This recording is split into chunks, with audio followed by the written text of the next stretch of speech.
Still ain't getting more views too. It's not an event. Just good.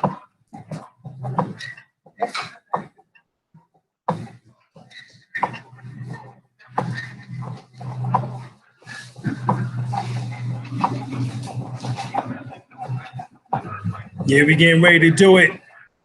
Dimensional travelers, Sirius, Mars, and Earth.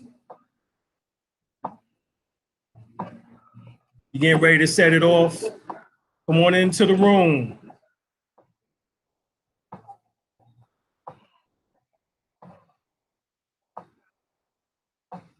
Yeah, I just got wind that on B.O.B. I'll put my name in one of his rhymes called Baba Verse. Shout outs to B.O.B. Much respect and love, God, for doing that.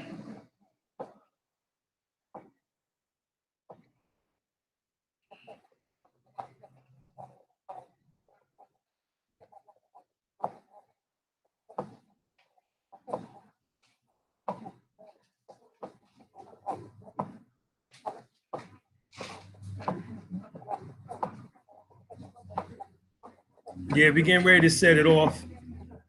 We're waiting for others to come on in.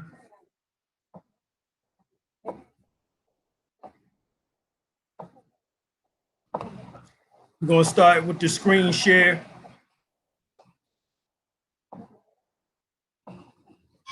We're also doing it not just through Google Hangout, YouTube, but also Blog Talk Radio show tonight again.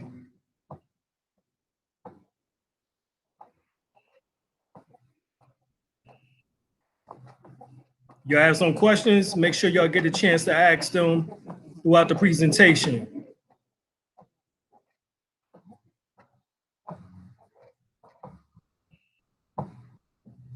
Peace to everyone.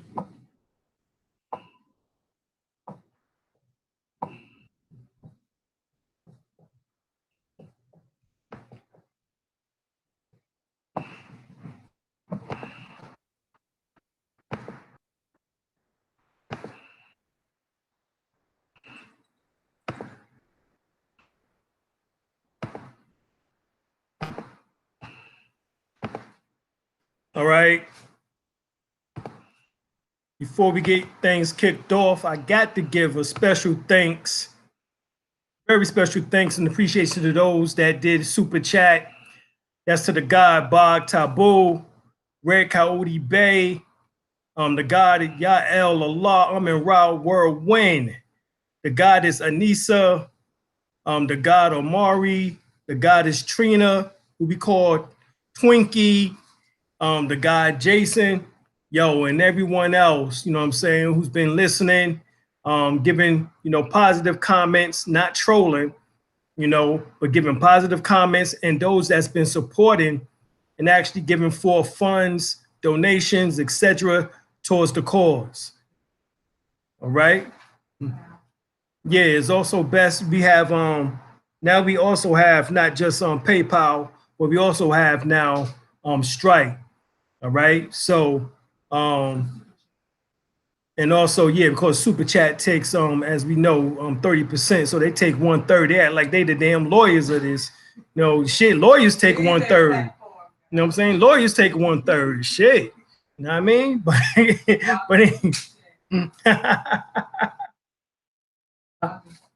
oh, thank you, brother Bot. Hey, there you go. You was the first one I made mention, God. Appreciate that. Much thanks, much thanks. All right. So let's get into Bog already kicked it off already. I didn't even get a chance to get into the presentation. So that's much respect. All right. So you must know this is gonna be a doozy right here. All right. So what we're gonna do and take you into the African mysteries. All right. Oh yeah, no problem, brother Boggs, no problem. Definitely going to answer all the questions that we possibly can. You know what I'm saying? And yeah, check that out. I sent you the link For you can look up Hawkins on the DOS roll, and you'll see that your Seminole. All right. So check that out. All right. So that means that your people were not slaves, God. You know what I'm saying? You're indigenous aboriginal, aborigine Moor. All right. So let's check it out. African mysteries. We have the great South African shaman, Credo Mutwa. Get the book, The Zulu Bone Oracle, Ulu Fudu. Get that book. In the book. All right, check this out now, because this right here sets some things off. In the book, Credo Mutwa says this: the Zulu claim Earth as their seventh world. This is our seventh world. In their sixth world, the planet Mars, the forerunners of the Zulu and South African tribes were severely threatened by a powerful foe from another world, and saw that the chances of saving themselves was slim indeed. They proceeded to prepare their weapons and then went one step further in attempting to save the race. The fairest of all the women were impregnated by their menfolk and then placed into a circular flying vehicle, each with 3 wheels. Now, of course, you're thinking, oh, that's a UFO, that's a metal ship. Nah, keep reading. These space vehicles are known throughout Central and Southern Africa as Merkabah or Merkabah. All right, the Merkabah becomes Merkabahs, the same flaming fiery chariot that Elijah went up into heaven on. Right? The Merkabah, all right, the Merkabah was set off on course to Earth, and thus were the women transported safely on this planet to give birth to their offsprings and continue the race. Now, this is from the Zulu Bone Oracle of Ulu Fudu. The words of the great South African shaman, Credo Mutwa. Do we have any proof of this? Oh, yes. Scientists discovered human circadian rhythm is set to the planet Mars. Oh, snap. So meaning we were once Martians, not little green men, but as always said, i.e. black men, blackamoors for Moors. Interesting. So we look up the word Mer, as in more, also Merkabah, to connect the soul and to connect the spirit and the soul. Right? Known in esoteric knowledge as ancient Egypt as the Merkabah. Mir means equals light, Ka equals spirit, Ba equals body, i.e. melanin, which is melanin is the physical counterpart of the spiritual soul. So Ba also equals soul. The configuration of the star tetrahedron is formed within the first 8 cells of life. Now, I told you about this the other day when we was doing a presentation, and we taught that the 8 dividing cells of mitosis still remain the very same from the day you were born to the day that you pass physical form, and they are located in the same abode as the Kundalini. In fact, the Kundalini emerges from those 8 dividing cells called of mitosis, also called the blastula pores, and remain fixed at the base of the spine throughout one's life. The star tetrahedron are models for the energetic body of the human being, the blending of heaven and earth, male and female. The tetrahedrons is ambiguous throughout nature because the 64 tetrahedron grid is the structure. Now, 64 goes back to the 64 permutations of DNA that we spoke about yesterday. Actually, the day before yesterday, Wednesday. We got into the sexual tantra energy information. But you are energy transcended into light and power. The Hebrew word Merkabah. Right? So not only is it ancient Egyptian, but it's also Hebrew, which Hebrew and Arabic both stems from Metu, ancient Egyptian language. The Hebrew word Merkabah, chariot, derives from the consonantal root Rakabah, which generally means to ride, just like Ra rode on his bark. All right, it's used in Ezekiel 1:4 through 26, and is reference to the throne chariot of God, the four-wheeled vehicle driven by the four kayat living creatures. All right, so how do you transform your body into a light ship? Well, Dr. York give us a clue, or who was known then as Imam Isa al-Hati Hamati, from his book, Science of Healing. He says, imagine yourself as a pebble being dropped in a pond, and the rippling of the splash radiating outward from you in an even greater circle. This method expands the auric field into a disc, a UFO or IFO, flying saucer shape. It represents a galactic or galaxy observed sideways. Now imagine yourself in space being dropped in an etheric sea, and at the speed of thought, 24 billion miles per second or 24 frames per second. The vibration of such a drop sends forth trembles of cosmic wave that ripples the universe. Began humming, a buzzing sound like a hummingbird, bee, drone, a bumblebee, fly, or a mosquito or gnat, that and then tune all lights inward, making the hum come outside of the body to inside of the body. This is done until you feel the whole body vibrate, illuminating the 8th auric and chakra points or nodes. Right, so get the books, Volume 1 and Volume 2 by Drevalo Melchizedek, The Ancient Secrets of the Flower of Life. He breaks down the word Merkabah is made up of the three smaller words, Merka and Ba. These words are, or as we are using them, came from ancient Egyptian. All right. There are several pronunciations of Merkabah, such as Merkabah, Merkava, and Merkava. We generally pronounce the word with the emphasis on the second syllable, Merkabah. Other pronounce it with equal accents on each syllable, such as Merkabah. Mir refers to a specific kind of light that is understood in ancient Egypt during the 18th dynasty, following the reorientation of the religions toward the worship of one God of all creation. Mir was seen as two counter-rotating fields of light spinning in the same space. These fields are generated within a person's perform specific breathing patterns. See, these are from specific breathing patterns. This is how you form these particular light vehicles or these ships, not metal ships as you would think of by reading and coming to those particular conclusions, all right, from studying. They did not come in ships because that's what you used to seeing.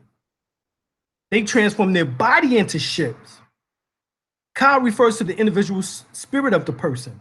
Ba refers to the spirit interpretation of his particular reality and human's reality.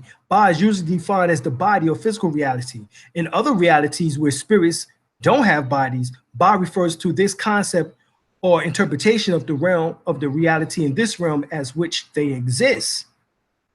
Right? Goes on. Mer means light, counterfield, rotating fields of light. Ka means spirit. Ba means soul via body. In ancient Kemet, this primal pattern was called the Merkabah. It was actually three words, not one. All right, as we broke down. When the counter-rotating fields are active and functioning, you have set up your own internal electromagnetic force fields, such that if the planet goes through a few days of a electromagnetic null zone due to a shifting of the poles, this collapse of this planetary magnetic field was not would not cause the complete erasing of your memory. Because guess what? If you wasn't able to do it, you would have a clean slate. You wouldn't remember anything. Whereas this would occur without these counter-rotating fields. Thus, we become immortal in the sense of no longer discontinuing in our memory and consciousness, right? As we translate to another dimensions, to other dimensions, and or to other bodies. Furthermore, the Merkabah is a crystalline energetic or energy field that is comprised of specific sacred geometries that align the mind, body, and heart together. This electromagnetic field, energy field is created from sacred geometry, extends around the body for a distance of 55 feet. If a male and female get together, they can actually take with them 144,000 individuals, right? Now, you get to Enoch and how Enoch was transformed into the archangel Metatron. Metatron actually is fully carbon and fully silica. By faith, Enoch was transfigured that he should not see death and was not found because God had transfigured him. For before his transfiguration, he pleased God. All right, so 6 carbon times 6 silicon, all right, times 2 each other equals 72 wings of Metatron. This is where you get the 72 wings from. This is where you get what I broke down in the 72 angels and the 72 demons of the Gaosha, talking about the clip off, which is at the back, which symbolizes the tree of knowledge of good and evil. And in the front, you have the tree of life, all right, which is talking about your body, all right? So Enoch was raised upon the wings of the Shekinah to the place of the throne, the Merkabah and the angelic hosts. The seraphims, cherubims, and the Opharim smelled Enoch from a distance of 365,000 myriad of parasangs. They protested, Son of Man, born of a woman, being in the 7th heaven. All right, so we know ascension is achievable when you unify through your heart center all your chakras into one and balance the threefold flame within the heart, where God is through the universal omni, Merkabah of love of multiple light bodies activation. Right, this is coming from Yoga Sarananda. Right, now we come down. Dr. York speaks about these Merkabah techniques again. All right, the body can be turned into a ship by utilizing the 7 seats or chakras of the body. And each of these seats is a gland, endocrine gland. All right, as I said before, you must learn to vibrate on a certain tone. Right, when you do this, all these seats or glands line up and vibrate, giving you the ability to turn into energy. These seats are your secondary sense of sets of senses that helps you tune and stay in tune with the spiritual world. You still have them, yet they are latent in you. All right, so we know that you have seeing, touching, tasting, smelling, and hearing. Well, there's 5 higher principles. For touch, it would be psychchemistry. For seeing, it would be clairvoyance. For hearing, clairaudience. For taste, clairgustance. For smell, clairsentience. Right? So it is very easy to ascend to the spiritual plane during sleep because this is the time when spiritual body is achieved and the physical body is inactive. So this is the time when the spiritual body is active, all right, and the physical body is inactive. All right, so the Merkabah ascension techniques involve a process when the human being is transformed into light, Adam Kadmon, meaning heavenly man, mind, or universal prana, and translated by an incredible birth into a new world. It is achieved through the meditation that requires the mind, heart, body, and spirit to completely integrate into one pattern of light and transcend the human limitations of this reality, or apparent reality, that is. So when we look at the magnetic fields and the universe, according to our ancient ancestors, our galaxy began in the center from the star Sirius. Oh, shucks now. Now we get into some shit now. All right, which is known as the placenta of our galaxy. This placenta is broken up to create the smaller stars in our galaxy. Our very own sun was given birth from this placenta of the star Sirius. Then the sun gave birth to our planets, Earth, and all the other planets in our solar system. All right, that's what happened. So you get the book, The Sirius Mysteries, New Scientific Evidence on Alien Contact 5,000 Years Ago by Robert Temple. All right, and it talks about the Dogon. The Dogons are an African tribe located mainly in the Benin Agara, all right, and the Deus districts of Mali, West Africa.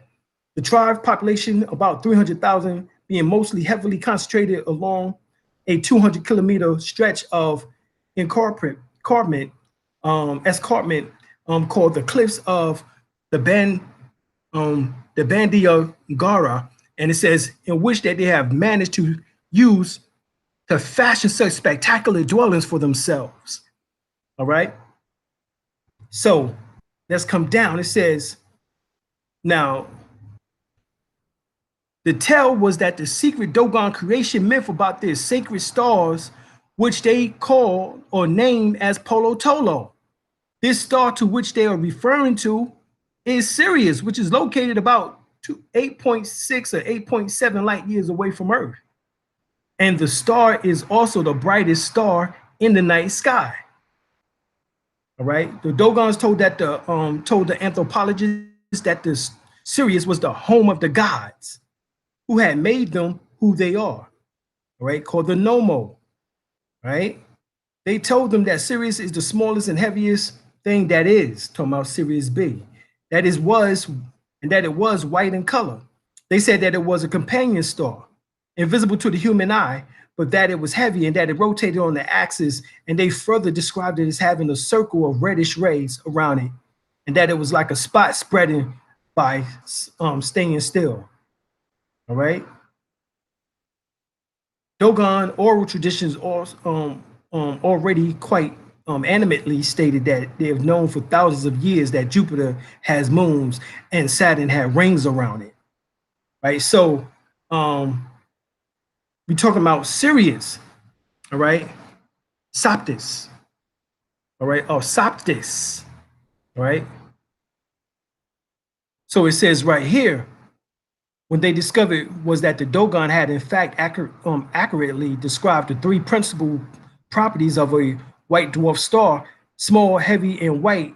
And also was stated that Sirius is a binary star, but of which we now know that the Sirius system to be, right? They also absolutely correct in their knowledge of its companion rotation of Sirius B orbiting Sirius A every 49.9 to 50 years. Now, this is why in the Old Testament they speak of the 50-year Jubilee principle or Jubilee celebration, right? Their description of reddish rays is also quite remarkable, as this space telescope photograph reveals and perfectly describes the DNA type patterns that is made by an elliptical orbit of the two stars rotating around each other as they travel through the skies. All right. So they are believed to be of Egyptian descent. After living in Libya for a time, they settled in Mali, West Africa, right, bringing with them astronomy legends dated from 3200 BC. The first Western scientist to visit and study the Dogon was a French anthropologist, Doctors Marcel Griaud and Germain Dieterling, who made contact with them in 1931 and continued to research them for the next 3 decades, accumulating in detail studies conducted between 1946 to 1950. All right, and that book becomes The Pale Fox. Right, that's the book. It becomes The Pale Fox. All right, so we know that Sirius B is Polo Tolo, Sirius A is Ziggy Tolo, and there's Sirius C, which is Emiya. All right. Get the books, The Science of the Dogon, Decoding the African Mystery Traditions, by Laird Stratton. Sacred Symbols of the Dogon, the detailed advanced science in the ancient Egyptian hieroglyphics, the cosmological origin of the myth and symbols from the Dogon to ancient Egypt to India, Tibet, and China, right? So here's the elliptical pattern blown up for you can see how every 50 years they travel around each other, elliptical pattern or so. All right. The Dogons say that we came from Sirius. In other words, the constellation Sirius played a direct influence in the structuring of our physical body, specifically our DNA. This is why you see the elliptical pattern of DNA. And we travel around Sirius A and Sirius B, all right, just like through the 12 zodiac signs every 25,000 years. So that was right in the exact in which that prophet become known as the apostle Honorable Elijah Muhammad said that there's a 25,000 year renewal of history, right? And that's what we're talking about here. So Sirius B is invisible to the naked eye, but packs almost the entire mass of our sun into the globe, only 4 times as large as the Earth. Sirius B's surface is 300 times harder than diamond, while this interior has a density 3,000 times that of diamonds. Spinning on its axis about 23 times a minute, it generates huge magnetic fields around it. The two stars, Sirius A and Sirius B, moves around each other, constantly exchanging particles, right? And every 50 years, they actually flip-flop over each other, all right? Because of this great density and magnetic field, Sirius takes the Lorentz share, right? Taking gas and material off of it, larger host body. Sirius B has a super heavy gravitational powerful star made of concentrated super dense matter essence with the number 50 associated with it, describing its orbital period. Every 49.9 or 50 years, this correlates to the Old Testament, as we said, 50 years Jubilee period. Sirius A and Sirius B came as close together as their orbit allowed, creating huge magnetic storms between them. And as they approach each other, the stars both begin to spin faster as tidal forces become stronger. Finally, flip-flopping over and actually trading places with each other. This energy is eventually released to flow down the magnetic field lines to our sun. And our sun acts as a lens or magnifying glass to the rest of the planets. So Sirius is considered by the ancient Egyptians to be the most important star in the night sky, right? It's the most important. Matter of fact, their whole ancient mystery school system is based on the star constellation Sirius.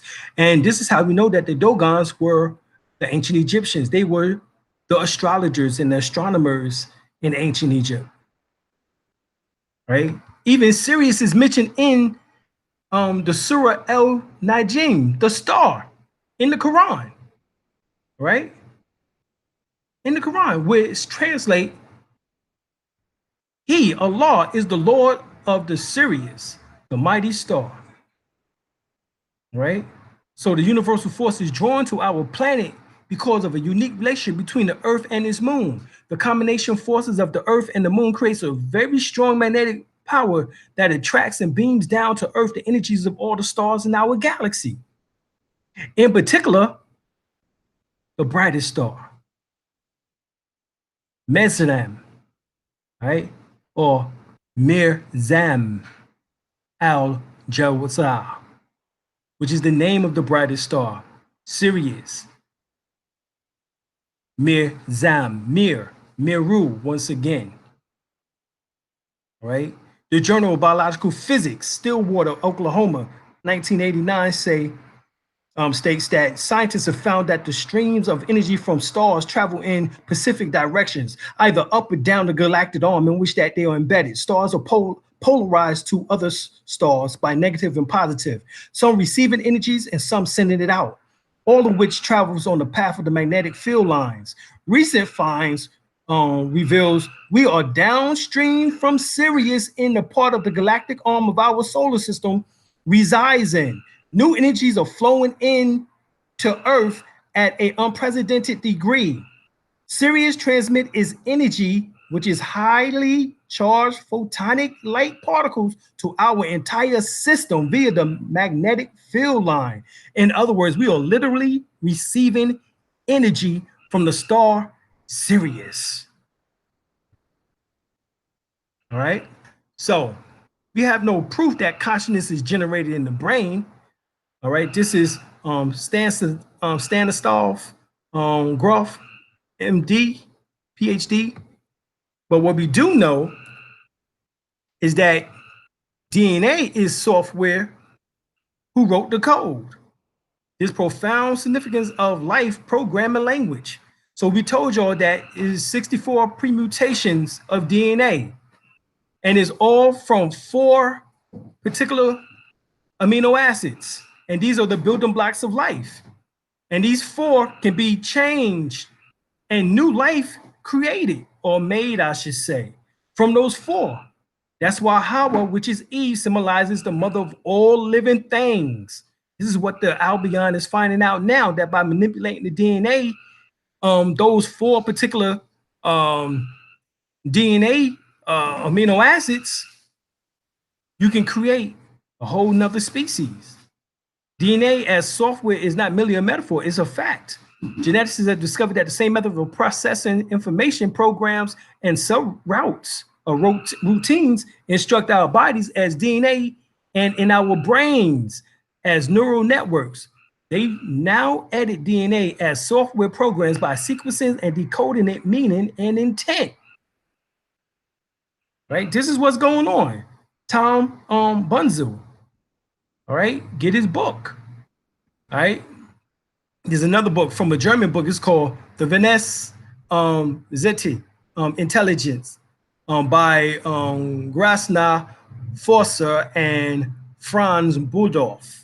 It says the latest research explains phenomena such as clairvoyance, intuition, spontaneous and remote acts of healing, self-healing, affirmation techniques, unusual light auras around people, namely spiritual masters, mind influences on weather patterns, and much more.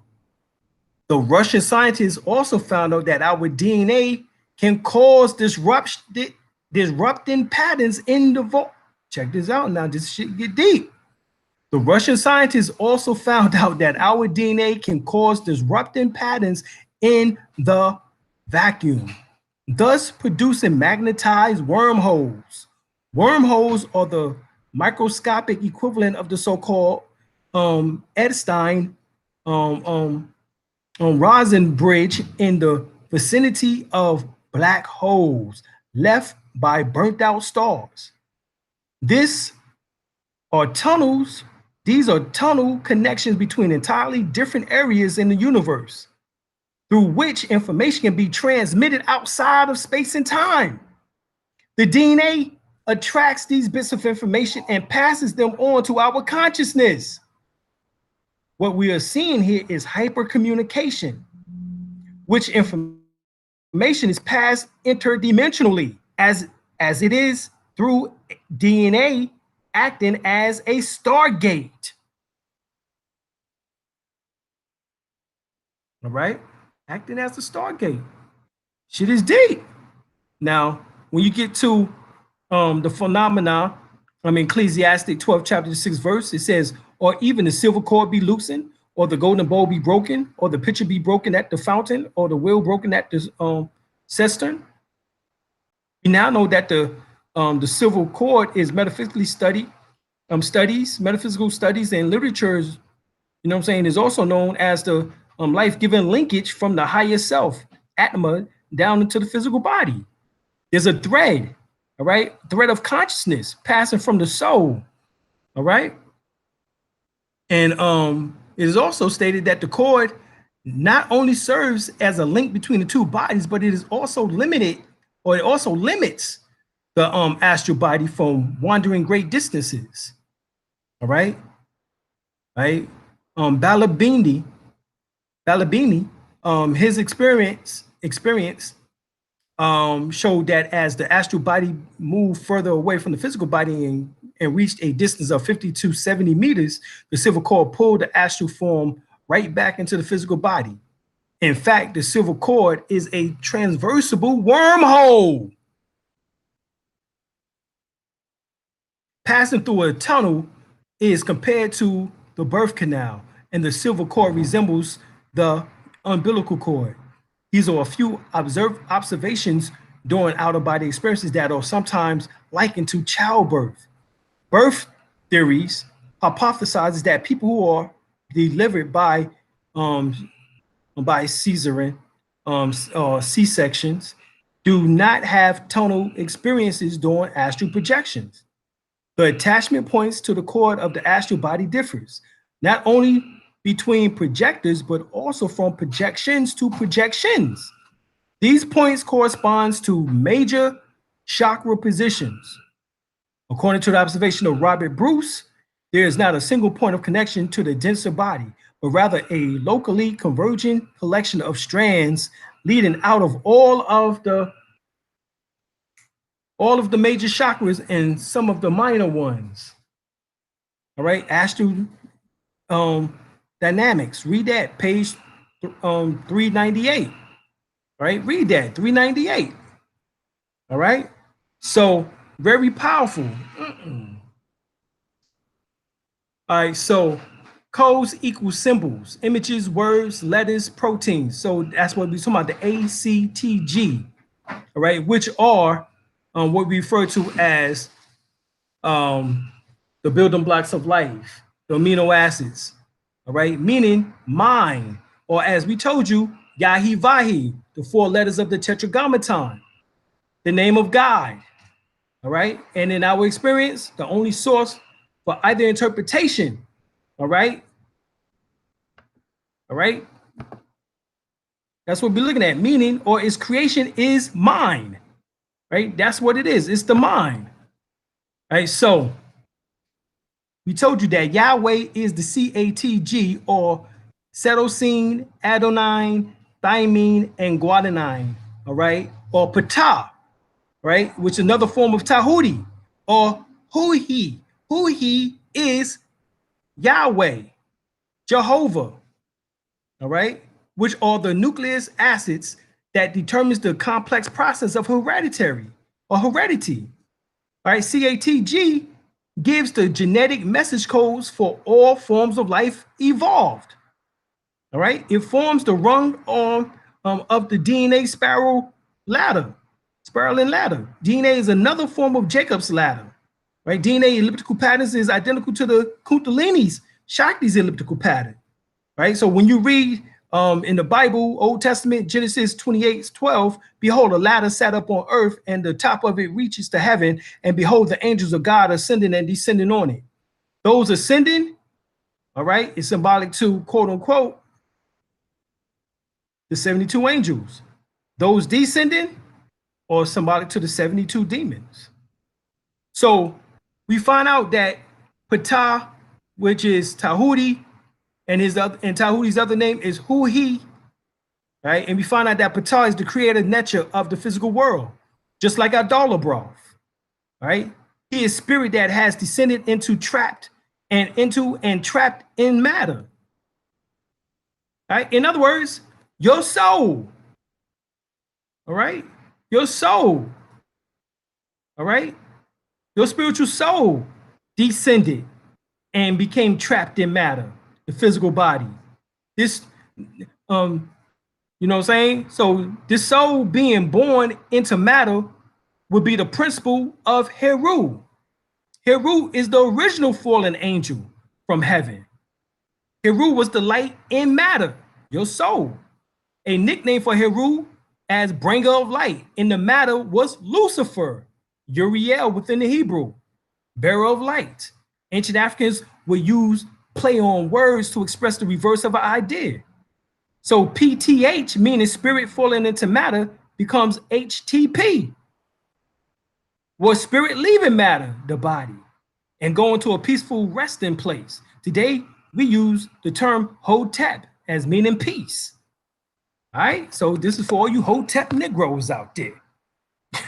All right, so here Ptah was one of the triads of Memphis along with Segmot or Basset in her calm form. Nefertim. When Memphis became the capital of Egypt, Ptah became the ultimate creator who made everything, including the gods of the Agonad and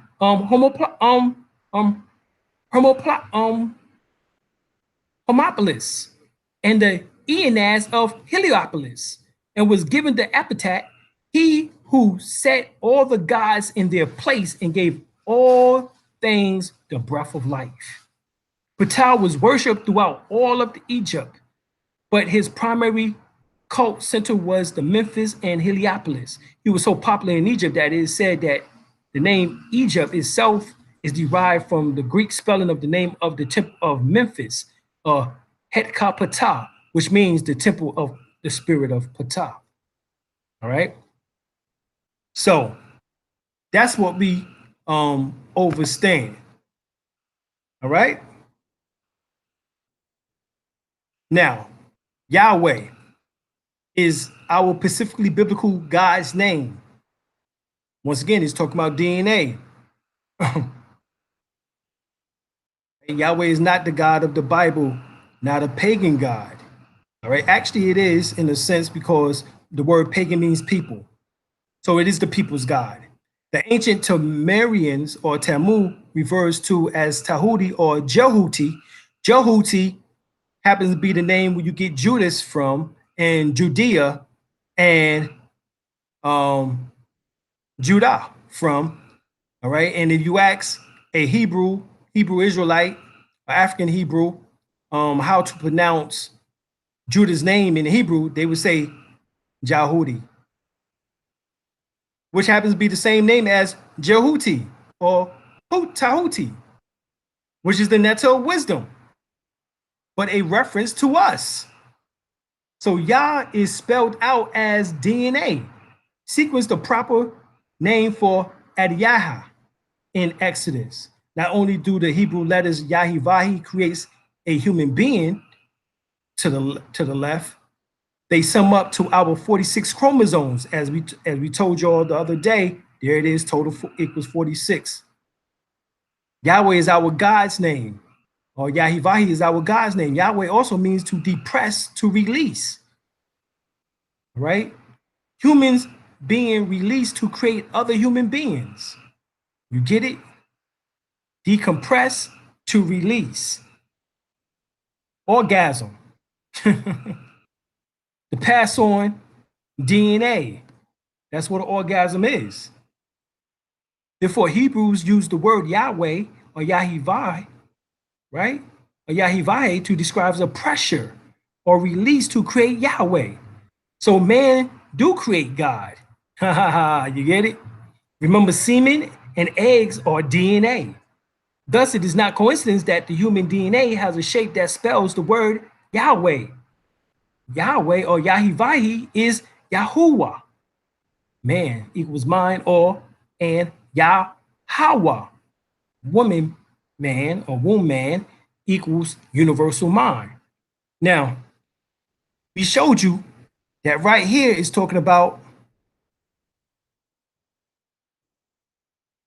Lucifer. It says Heru is the original fallen angel from heaven. Heru was the light in matter, the soul. A nickname for Heru as bringer of light, all right, in matter was Lucifer. So the bringer of light in matter becomes Lucifer. Why? Because Lucifer descended, fell from the heaven, just like the Bible says, right? That's what happens. That's the science right there. So it's talking about the fall of the soul in flesh, all right? That was Heru's battle against Set, the lower self, the physical body, and how Heru must win, and how Set took Heru's eye. In other words, you became third eye blind. No longer was connected. The Kundalini was no longer connected to the pineal gland. It fell into the depths of hell. Hence, the elbow, which is right above the crack of your behind, known the sacral bone. even though the word sacral means sacred, which is holy, sun, it still fell because the serpent, which is Kundalini, means serpentine fire. The serpent originally was supposed to be at the third eye, as you see on the statues, or either, you know, of ancient Egypt, you know, ancient Egyptians, in Tamari, right? So here, even read the book Ancient Egypt, The Light of the World by Gerald Massey.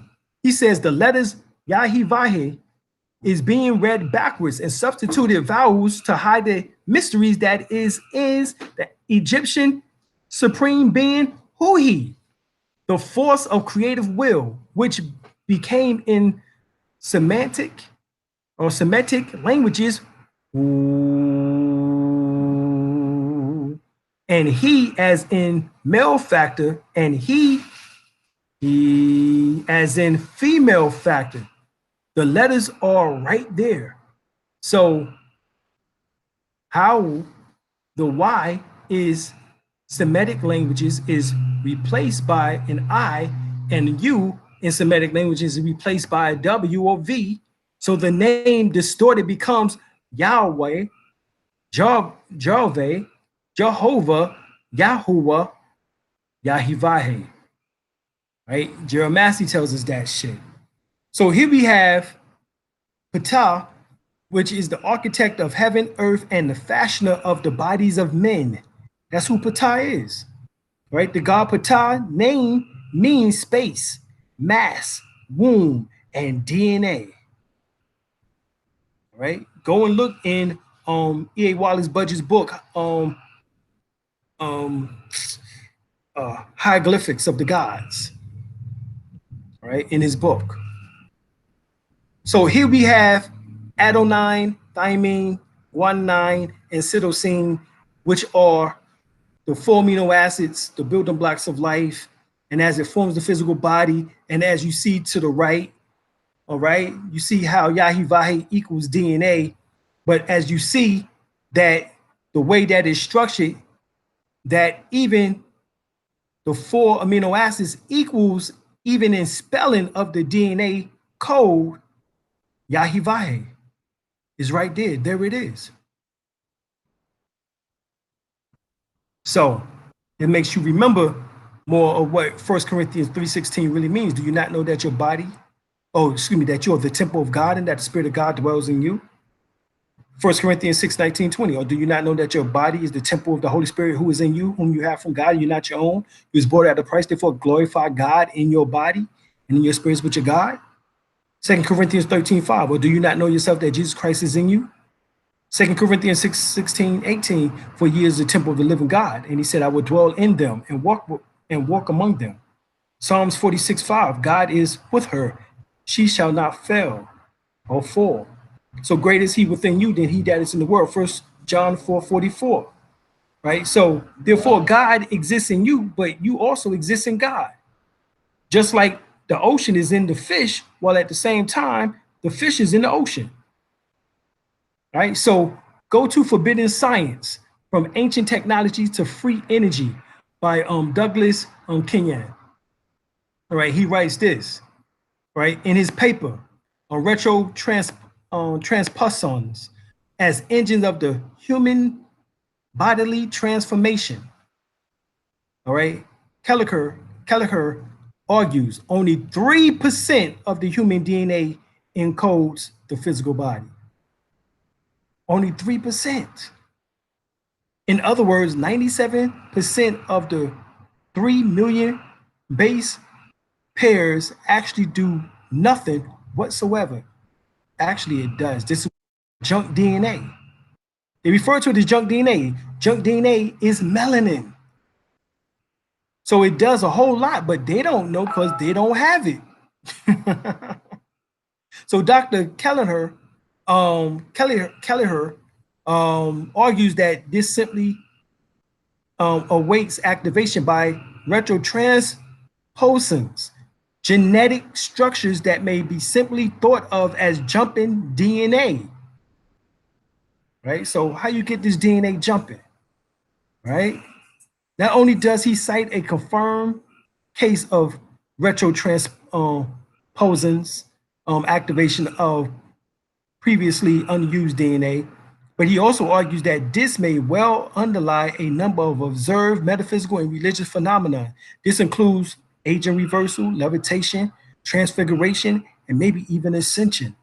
His paper proposed a number of laboratory tests to prove the relative commonness of DNA activation versus retrotransposons. All right. So we understand that God manifestation in creation as the cosmic vibration. So how you get the DNA jumping? This is how. Because God manifestation in creation as the cosmic vibration, which expresses itself as the cosmic sound and cosmic light. The cosmic sound, or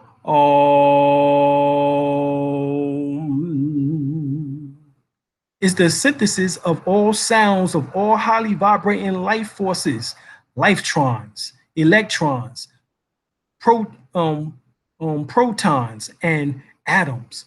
By listening to Om, the yogis become a true Brahmachari, or one who is in tune to Brahma.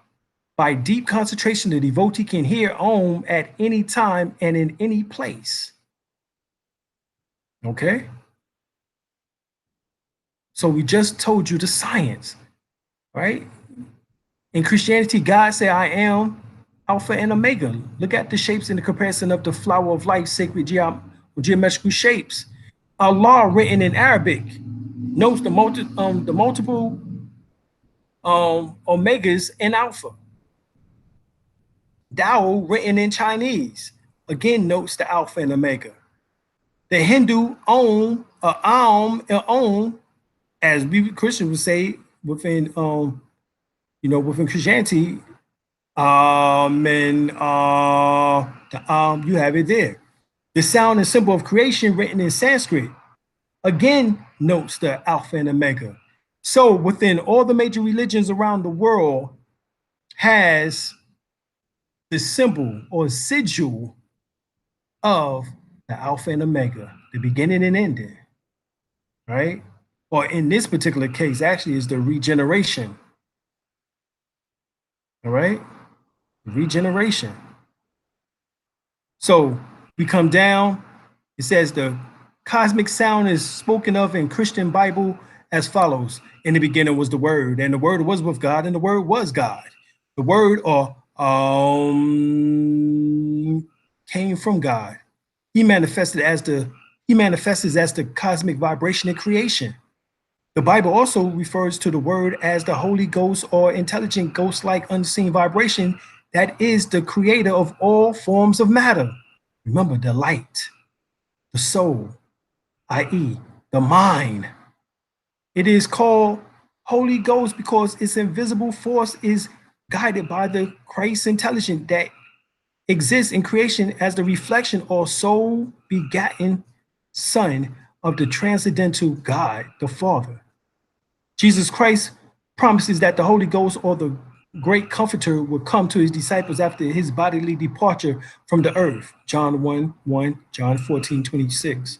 Kriya Yoga is fulfillment of the blessings of the blessed promise of Christ, and is give to people in the world a scientific technique for contacting the holy sound. St. John spoke of the cosmic sound. I was in the spirit on the Lord's day and heard behind me a great voice as of a trumpet, i.e., I was in spiritual ecstasy with the Lord and heard behind my conscious, subconscious, and superconscious minds a voice like that of a great trumpet, the great commingling cosmic sound coming out of the trons of lifetrons, protons, electrons, and atoms, Revelation 1:10. The Holy Ghost is spoken of by the Hindu as by the Muslims as Amin, and by the Christians as Amin, or the Word. In Revelation 3:14, we find that find the definition. These things saith the Amen, the faithful and the true witness, the beginning of the creation of God. This Amen is the cosmic sound, which, as divine witness, faithfully occupies um, all vibratory creation from its beginning, even as sound occupies or declares the running of a motor. All right. So, in other words, it is the essence of all things. Right. So here you have the Alpha and Omega, the Shin or Ak, Aku, also the symbol of the sun on the horizon, which symbolizes eternity. The bottom part is the symbol in which that within ancient Egyptian or Kemet Tameri means give. All right. Then you have the Alpha and Omega symbol from Greek, and what does it mean? Basically, is that it is the symbol of life. Once again, going back to the which of course symbolizes the uterus within the woman, as well as also the man penis in the vaginal canal. The cross represents the ovaries, and of course, the top portion represents the womb. So here we have symbolic to the 4 amino acids, and they tell you the science behind it because they give you the names, the 8 names. Remember, we talking about the 8 dividing cells of mitosis. So you got now the 8 names that you can call on. See, this is science that the ancient Egyptians was teaching you. You know what I'm saying? See, we ain't put this to a science base yet, and this is the problem. So right here, Amen, Amanunet, Newt, Nawanet, Cook, Cowcat, He, Howe. So right here, the cosmic Om sound is the combined combination of the 3 phases of nature: creation, preservation, and dissolution, operative in the physical, astral, and causal universes. And those 4 names, male and female, which are the 8 dividing cells of mitosis, equals the Ankh, the 8 ancestors, the 8 orgads or orgadads, gods, plus also the 8 Anunnaki. These are the 8 Anunnaki. Right? You thinking the Anunnaki is, they came from outer space and on some metal ship and shit, and they came down and they created Negroes and crackers and everybody else on planet Earth. Nah. The first Anunnaki, the 8 Anunnakis, are talking about the 8 dividing cells of mitosis, as I made mention of earlier, which are the 8 ancestors, because those 8 ancestors, which are the 8 dividing cells of mitosis, called the blastospores, came from your ancestors. That's why they call the 8 ancestors. And these 8 cells never change your whole entire life. They remain the same. Unlike the 76 trillion cells in your body, the other 76 trillion cells changes over a 7-year period.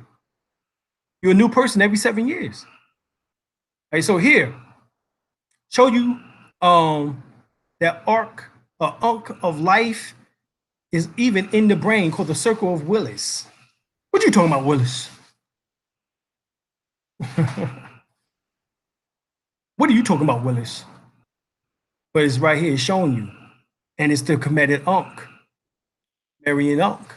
So not only does it symbolizes the womb, which is also to the ram, which is also Aries, that raw, unadulterated sexual energy.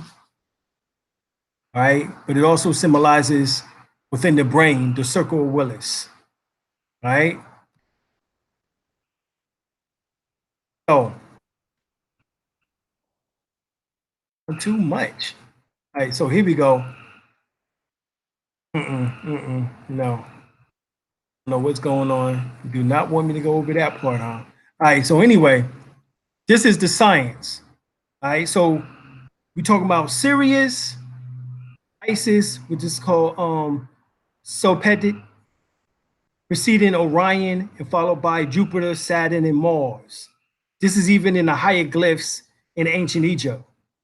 Isis or Set holds the Wajed and the Wajet or Wajeta.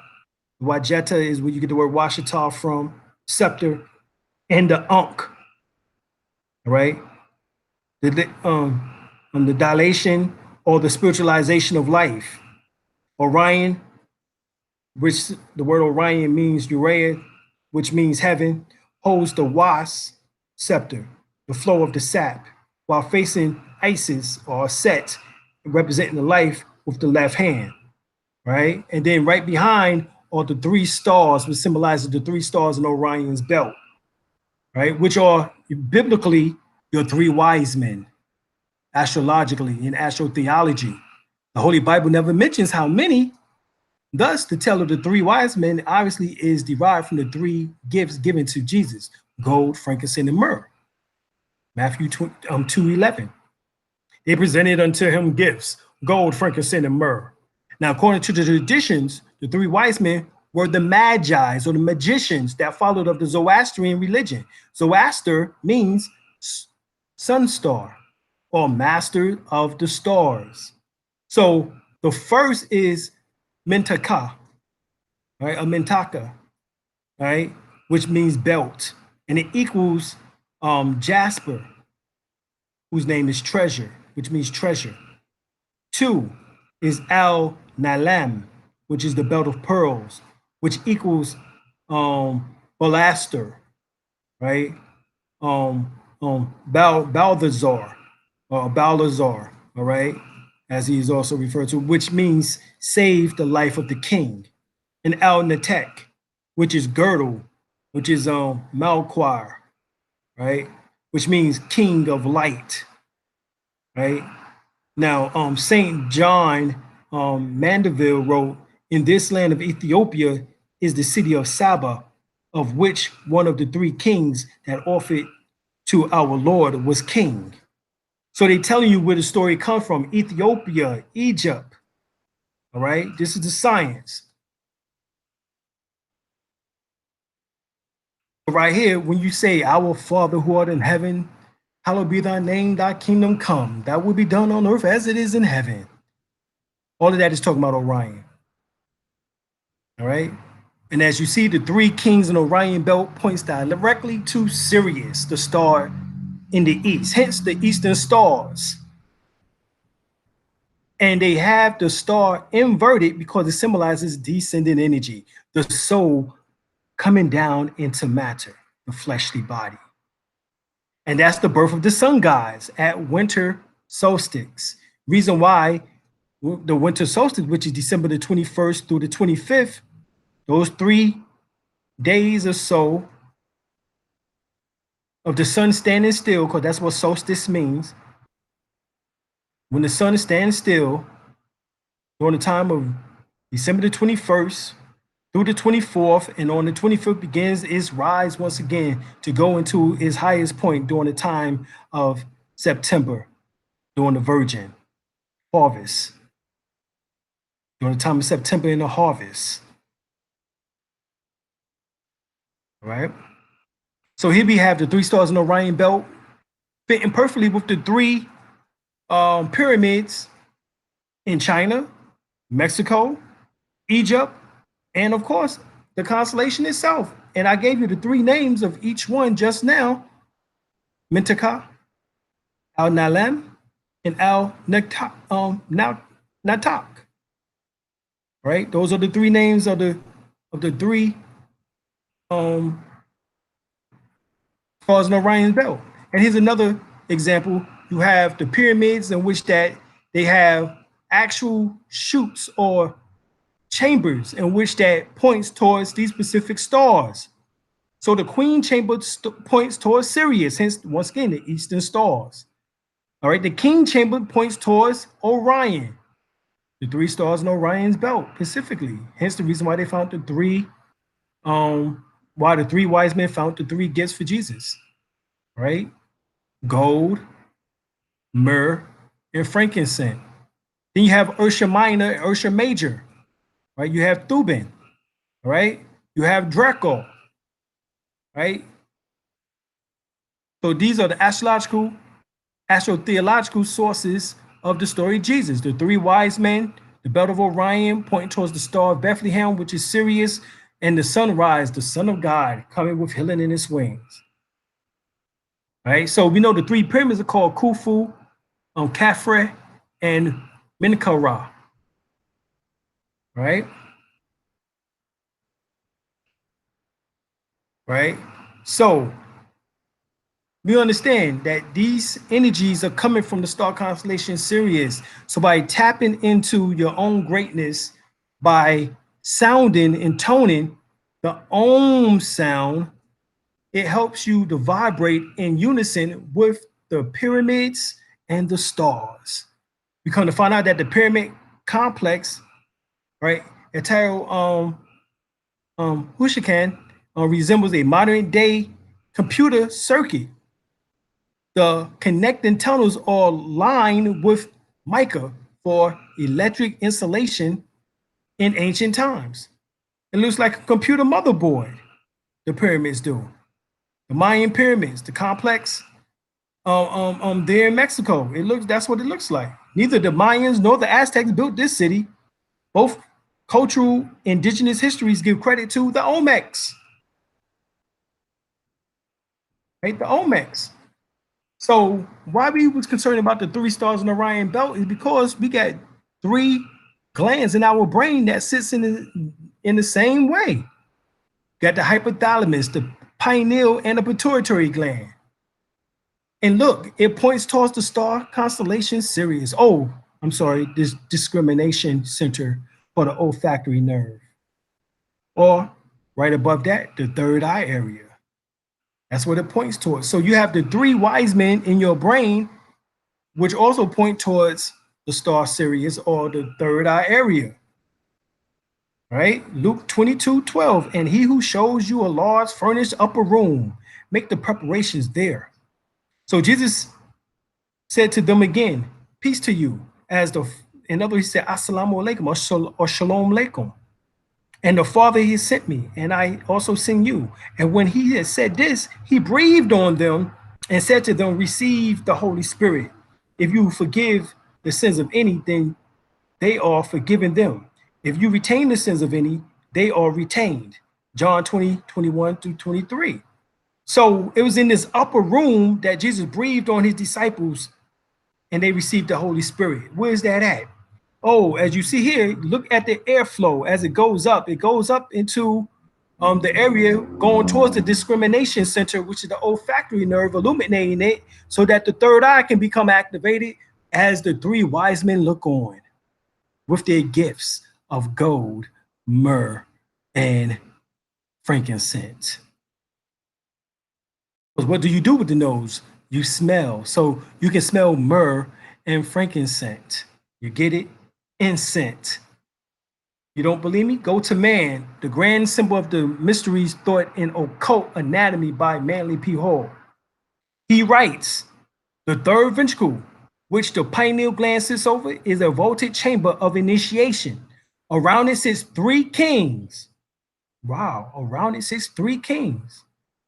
3 great centers of life and power, the pituitary body gland, the pineal gland, and the optic thalamus, which is the hypothalamus gland. The third ventricle is supposed to be the seat of the soul, located between the eyes and just above the root of the nose. It is here that the jewels are placed in the forehead of the Buddhas. And it is also from this point that the serpent rose from the crown of the ancient Egyptians. You get it now?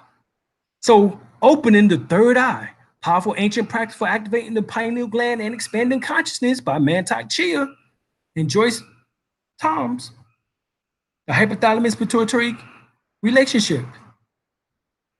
With access to both the nervous and the endocrine gland system, the hypothalamus plays a central role in linking the two and is activated and in activating the pineal gland. It is also connected with the limbic system, a center for our feelings and emotions.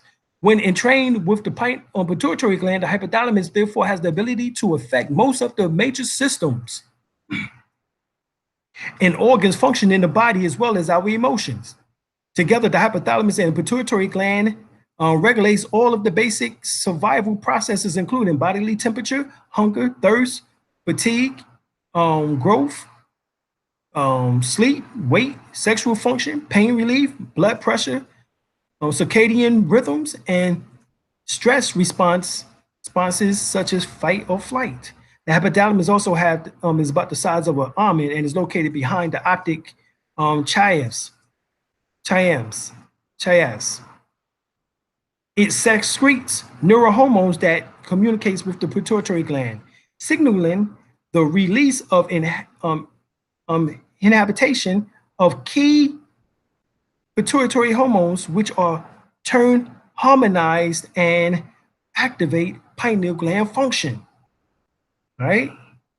The pituitary gland has two major lobes, which are distinctly different, all right, embryologically, all right, autonomologically, all right, and functionally.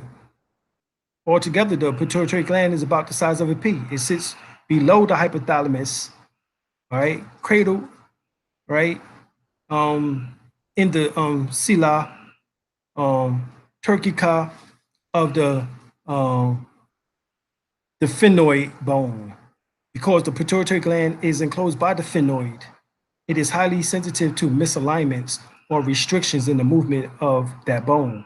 If you press your tongue to the roof of your mouth, the hypothalamus communicates with the anterior lobe of the pituitary via blood vessels and connects directly with the posterior lobes through the pituitary stalk or infundibulum. Although the pituitary gland has only been referred to as the master gland because it appears to control the endocrine gland, and it does after the age of 7. However, before age of 7, the pineal gland is the master gland, and after puberty, which is around the age of 18, is supposed to pass over its power back to the pituitary, to the pineal gland from the pituitary gland once again. So the pineal gland can become the major gland in the body. The hypothalamus plays a more crucial role in the system than previously thought. The hypothalamus receives and integrates information from the rest of the body and then secretes the neurohormones that releases or inhibits key pituitary hormones. By signaling and directing the pituitary gland, the hypothalamus plays a crucial part in the endocrine gland system and is important in a large sense for the pineal gland activation. All right, so the pineal gland is located in the center of the brain behind and above the pituitary gland. Because the pineal is bathed in high charged cerebral fluid, so cerebral spinal fluid, and has more blood flow per cubic volume than any other organ, it may well be that the gland with this highest concentration of energy in the body. In addition, it is the high concentrations of CSF and blood. The pineal gland is also a dominant source of the body melatonin. And we know about the sons of melatonin is a whitish substance actually that is produced between the hours of 11 p.m. to 7 a.m. in the morning. Serotonin, as you see here, is produced from 7 a.m. to 11 p.m. 7 a.m. in the morning to 11 p.m. at night. But here's serotonin and other conscious enhancement neurochemicals secreted by the pineal gland. Of course, we know that it includes pinoline and DMT. It's said to connect the mind and the body. And the pineal gland plays a major role in the production of these neurochemicals because it is one of the highest concentration of serotonin in the body, and the serotonin is a crucial precursor to them.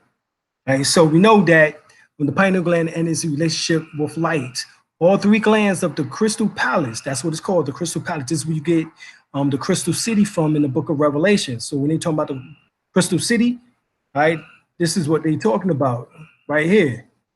This is the crystal city right there. That's the crystal city. All right. Right. This is the crystal city or crystal palace. Right. So we know that basically all three glands in the crystal palace are extremely sensitive and responsive to light. Prior to 2002, science was well aware of two forms of light receptors in the eye: cones for the color vision and rods for the low light vision. In 2002, however, scientists discovered a third photoreceptor, cells in the retina that contains a light-sensitive pigment called melanopsin. And these cells send messages to the suprachiasmatic nucleus, or SCN, of the hypothalamus. And the SCN is responsible for controlling circadian rhythms, which influences our sleep, alertness, hormones, temperature, and digestive functions. All right, so we're gonna come down. And so when the hypothalamus receives information about this process of an absence of light, it signals the pineal gland to activate and to start and inhibits cortisol and melatonin production. Right? Variations in melatonin levels cause a cascade of changes in the SCN, pituitary gland, and retina. The pituitary also responds to light through its release of vasopressin, which influences the SCNs to adjust our circadian rhythms or clock. Now, remember, we said that scientists found out that our circadian rhythm is based on Mars. That's what we went over earlier. So in addition to this light detected by our eyes, studies have found that the whole body acts as a light receptor. The whole body acts as a light receptor. Yes, if you have melanin, the proper melanin, which is called eumelanin. All right, phenomelanin has less production. Light shining in any part of the body can be detected, signaling SCN and pineal gland to shut down melatonin production. Because this is so much ambient light these days, our systems rarely receive the deep relaxation that occurs in total darkness, right? Which is called what? Wayne? Homeostasis. Homeostasis, exactly. So you don't get homeostasis like you need to. Many people find that the removal of light sources from the bedroom can be helpful. In other words, cut off that goddamn, unplug your stuff, TV, cut off your Wi-Fi. computers, turn off that damn Wi-Fi, all of that, all right? You want to optimize sleep cycles, improving general health, and powerful stimulating pineal gland activation and rebalancing, right? And we talked about how to activate the pineal gland. You can do the OM, which activates the third eye in particular, all right, in this particular class. Of course, we gave you before the 7 vowels, all right, that you can do for each chakra, all right? Also for the pineal gland is the THOH sound, and I, the I sound, and E, and Y, the Y sound. So I, E, Y, Do, and Om. Those sounds will help radiate the kingdom of Anu within man, right? Right here, this is the science of healing from Dr. York. He writes this, that the cerebrospinal, now check this out, let me go up. 2 main components of the brain are the cerebrum and the cerebellum. The cerebrum is the upper brain and lies like a cap, a skull cap over the entire head. This is why Muslims must keep their head covered. It is connected with the pituitary gland or feminine gland, and the pituitary gland or feminine gland, and the pituitary is the queen of the inner kingdom. It represents the third eye. The cerebrum spinal system is represented by the mystic symbol, the 6-pointed star and crescent. The 6-pointed star is a symbol of an ancient time as time itself, having been utilized by the elders who walked with man in Genesis chapter 6. In the days of learning to teach the children of earth, the center of the 6-pointed star symbolizes the spinal column, the spinal cord. Check this out now. The crescent symbolizes the crown, and the divine contents from laying within the brain is the radiant kingdom of Anu within man. So the kingdom of Anu is the soul embedded inside of the pineal gland in the third ventricle. Even Dr. York told y'all that. But y'all want to keep thinking that Anu is some Negro outside of yourself who's coming to save you. Just you get the same damn Jesus syndrome shit. You know what I'm saying? And that's not it. The New Jerusalem, I saw no temple in the city, because the Lord God Almighty and the Lamb are its temple. Where's the Lamb? The pineal gland is the Lamb. And the city has no need for sun or moon to shine on it, because the glory of God illuminates the city, and the Lamb is its lamp. The pineal gland, but its light, the nations will walk, and into the kings of the earth will bring their glory. So the pineal gland, you find out, is a lamp. Goes back to the crystal palace, the hypothalamus, pituitary gland, the pineal gland in particular. In Taoist practice, the region of this brain bound by the pineal gland, the pituitary, and the hypothalamus glands is called the crystal palace. The crystal palace sits between the left and right hemisphere of the brain, between the forebrain and of reason and the hindbrain of instinct. Many meditation practices mention the crystal palace, but some people have difficulty sensing it because the structures are inside of the skull. So right here, Revelation 21:10, it says, great cities, the holy Jerusalem, descending out of the heaven from God, having the glory of God, and her light was like unto a stone most precious, and even like a jasper stone, crystal clear as crystal. Oh shit, they go to Crystal Palace right there, the Crystal City, and had a wall great and high, and it had 12 gates, and the gates 12 angels. And then remember, you have 12 pair of cranial nerves that sits around the pineal gland. This is what they're talking about right now, the 12 gates and the gates, 12 angels. That's the pair. And the name written up thereon, which are the names of the 12 tribes of the children of Israel. See? So the 12 tribes of the children of Israel symbolize the 12 sites of melanin centers in the brain, on the reptilian portion of the brain. And as you come further up and sit around the pineal gland, the 12 pair of cranial nerves. And being that 12 times 2, because pair means 2, 12 times 2 give you the number 24, which actually turns into the signs of the 24 elders that sat around the throne of God and worship God day and night. All right. So we got through that lesson for the night. Are there any questions? I see my white fingers going to town over there. So it got to be some questions. So what's the questions? There's some questions. I've been accumulating them from the beginning. What about the star Polaris? Polaris is the next brightest star next to Sirius. What about Polaris is the current North Star, but at one time Dogon was the focal star in Draco at one time. But now the North Star is Polaris, but it's not the brightest star in the sky. Sirius is. Sirius A is, particularly. What about Planet X? Planet X is Nibiru, which Nibiru, as we just finished reading about, and Nu is the head of Nibiru, remember?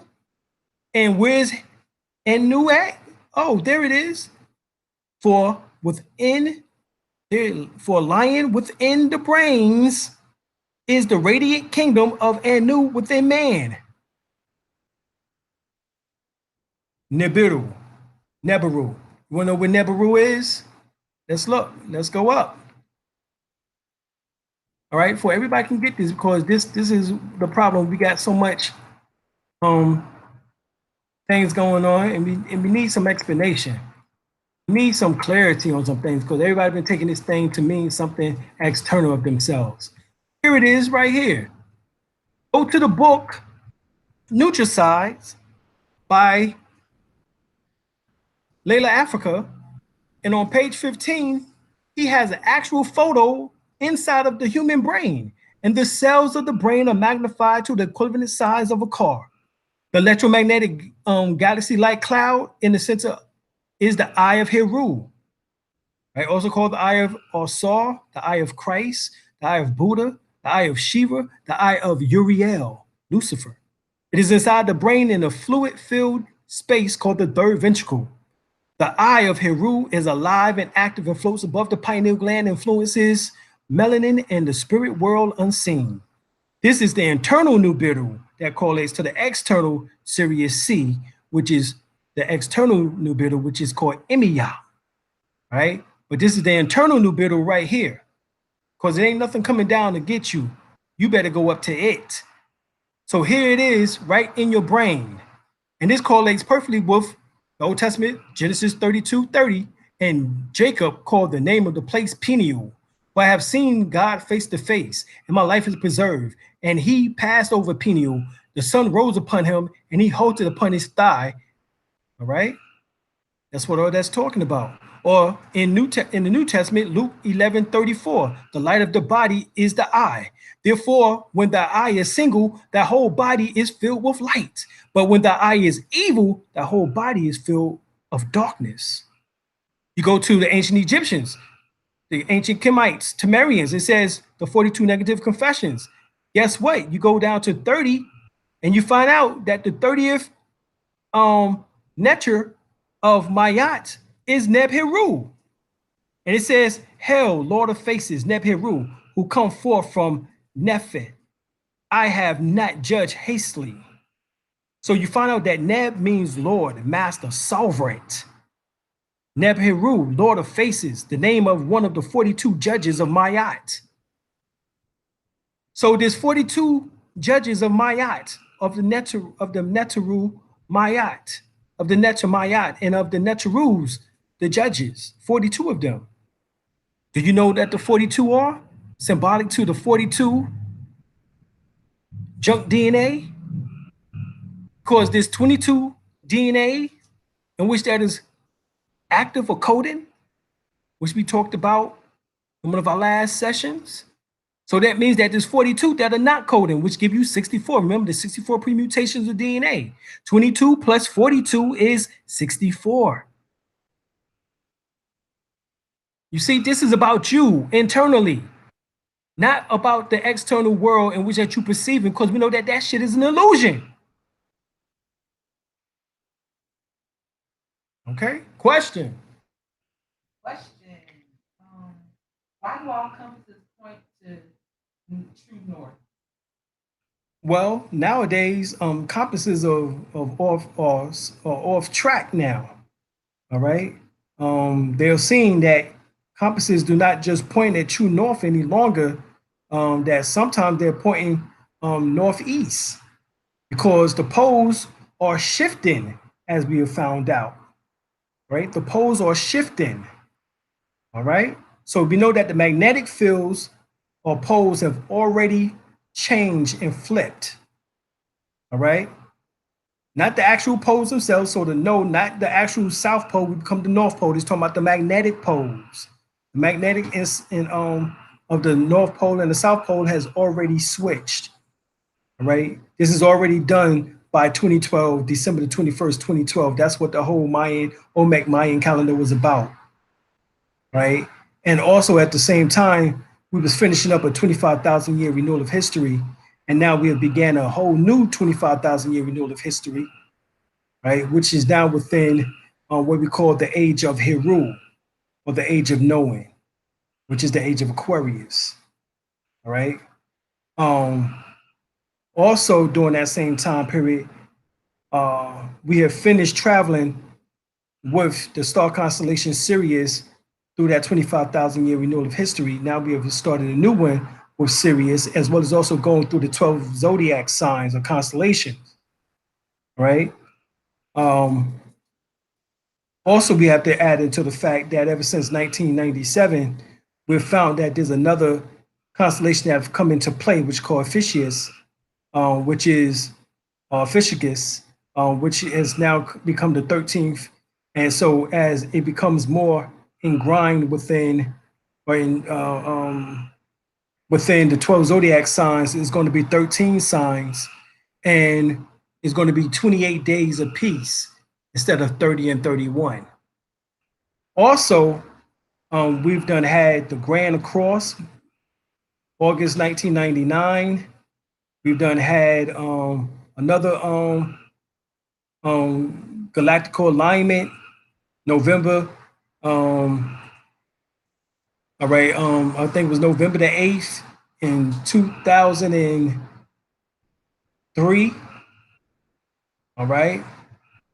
So we had a lot of things moving up towards December the 21st, 2012 AD, in which what that meant also was that there was a gigantic sun cycle in which that was happening with solar flare activity, super flares and mega flares activity in which that is taking place. And we're actually still in that today.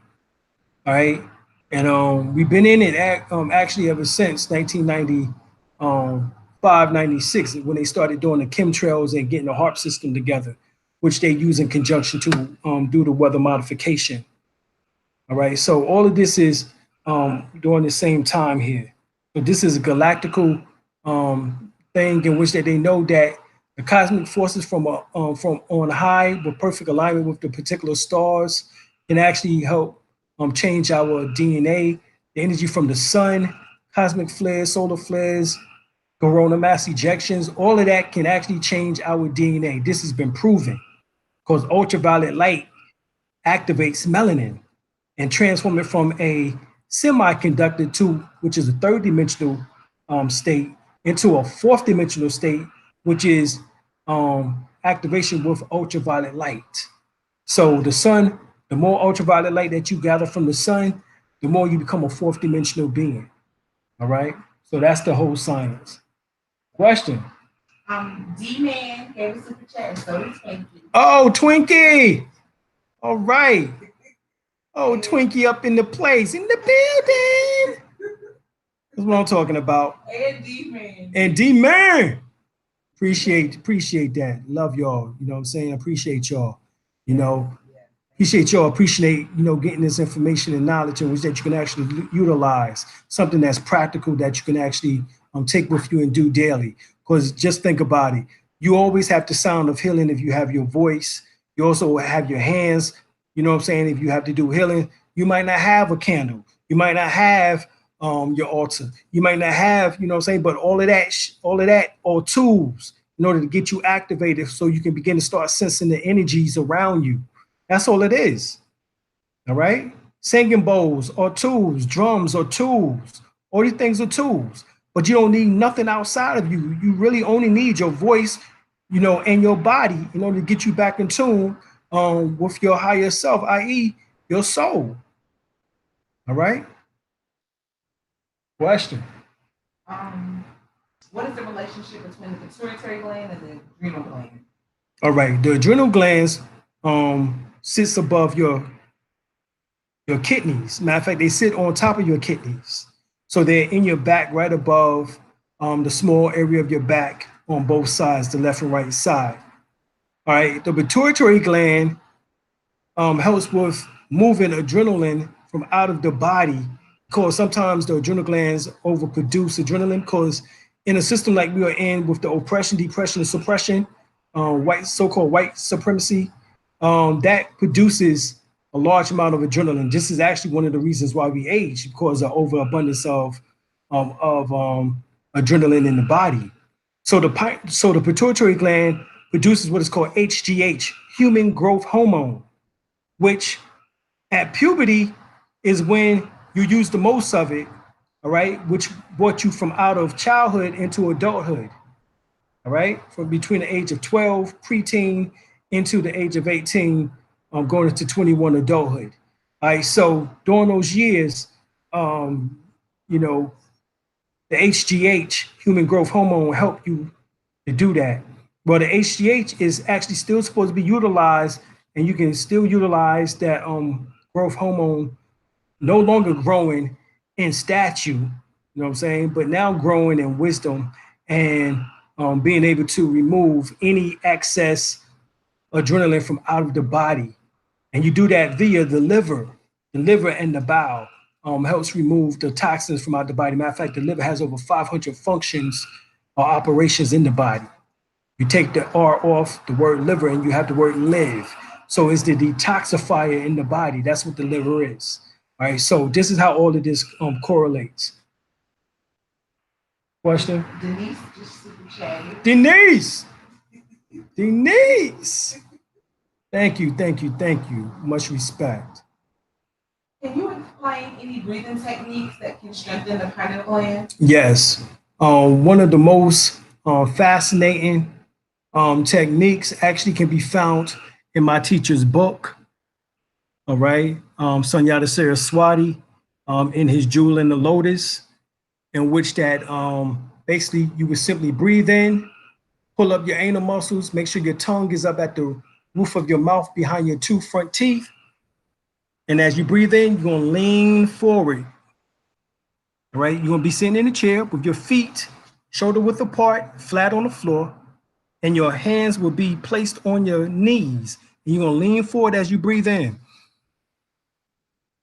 And you're going to pull up your anal muscles and your tongue behind your upper teeth, your upper palate behind your 2 upper teeth, upper teeth. Hold it. And then as you lean back, zzz,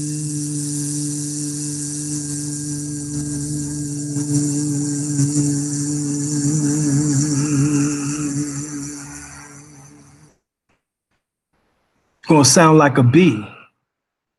You gonna buzz, you know what I'm saying? This is the beehive, you know what I'm saying? You know, and you're gonna make the noise or sound like a bee. And that will resonate. All right. All right, so we want to do it 2 more times. So once again, we're going to breathe in,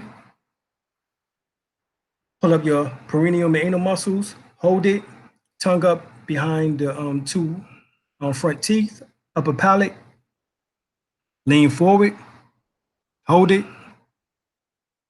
You normally can hold it for about a count of 16.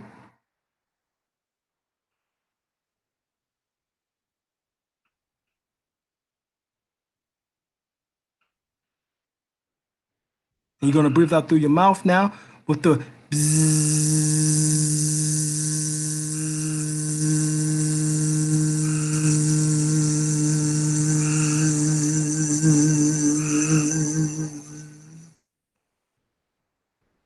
All right.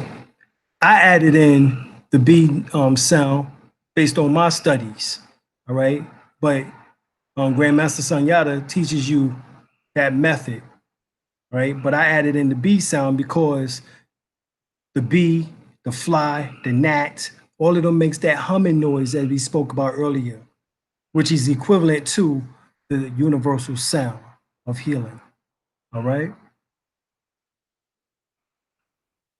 Last one. And here's the last one. Let's begin. Breathe in, hold it, pull up your rectum and anal muscles or anus and perineum, lean forward. Tongue at the upper roof of your mouth, behind your 2 front teeth. Hold it.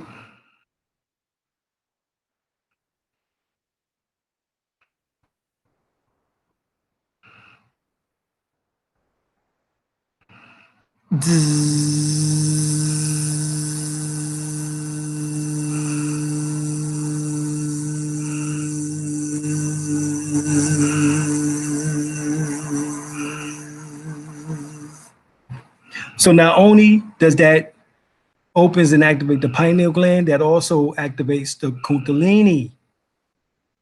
So you get 2 for 1 with that technique. All right, next question.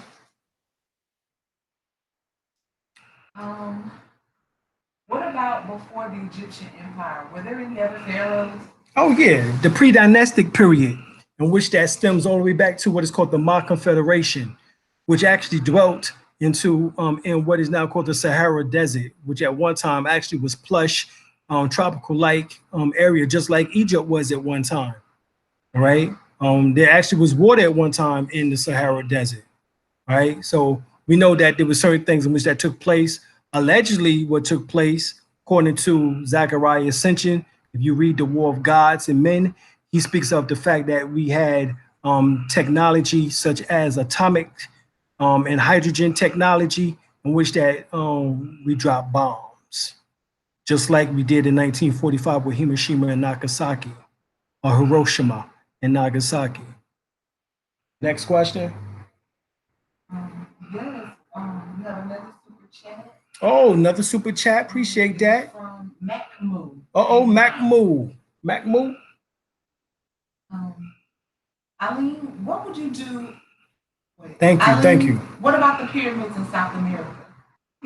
All of the pyramids resonate with a humming sound, and the sound has become more increasingly known and profound since 2012.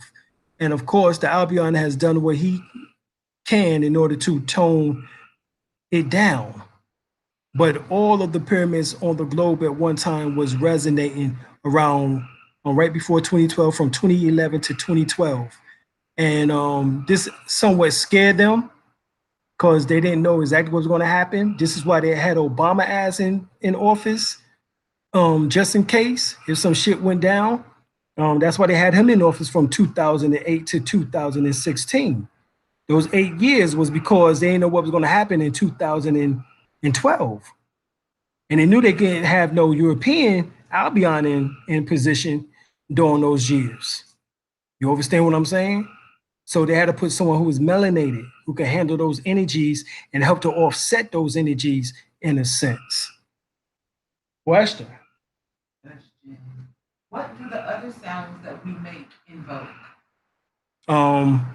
All the tones in which that we go over are what is called the vowel sounds in particular, and they activate all your endocrine glands. In other words, your ductless glands, which actually excrete hormones. So it makes you hormonally imbalanced. Not imbalance, but in balance. So it brings you back to balance. So that's what the vowels do. So the top of the head is the I sound, the third eye is the E sound, the back of the head is the Y sound, the throat is the A sound, the heart is the AH sound, the solar plexus is the HAH sound, the navel is the O sound, and the U is the genitalia. So you know what you'd say, A, E, I, O, U, U, and sometimes Y. All right, so that even add H up in there. All right, so we was taught that. So there's actually are 7. All right, so those 7 sounds, all right, cause the A and the are both A's, but they both have a different range. And then the which is the H sound, all right? So those add into the 7 sounds or the 7 cosmic tones in which that awakens and activates your endocrine gland system, which is i.e. your chakras or 7 Elohims, your 7 African powers, all right? Your 7 Loha within the Vudan, your 7 Orishas within the Yoruba, your 7 Elohims within the Hebrew, right, your 7 souls of Ra within the ancient Sumerian texts of the Penhemeheru. All right, so this is what all this is talking about. It's all about you. Dr. Alim, my husband has diabetes and had an infection on his brain. Thus, he has had brain surgery. But the insulin is a monster. I want him off the insulin. Help. How do I heal him? Iodine, magnesium, vitamin C. He need high doses of vitamin C. We're talking about 10,000 milligrams of vitamin C. All right. He needs at least 32 drops of Lugo iodine daily. All right. 16 in the morning, 16 in the evening. Right. 3 hours before going to bed. If you do it right before bed, he won't get to bed because he'll have so much damn energy, it'd be ridiculous. All right. And magnesium, you need 3 times the amount that they tell you on the back of that damn bottle. That means that they tell you take 2, you take 6. Okay. So that's how you're going to heal your husband. And it's going to take 3 months, 3 to 4 months. So he's going to have to take time to do so. And during that time period, he got to change the diet. He's going to need to fall in love with salads. He's going to have to fall in, right. He's going to have to fall in love with salads. You know what I'm saying? Rabbit food, if you want to eat. No bread, no right, rice. No bread, no pasta. rice, no pasta, no cakes. You know what I'm saying? No pies. Don't eat after a certain time. Right. Don't eat after after it get dark. So after 8:30, no eating if he can help it. If he do, then let it be some nuts or either a piece of fruit, such as a banana. All he right. also needs to work out.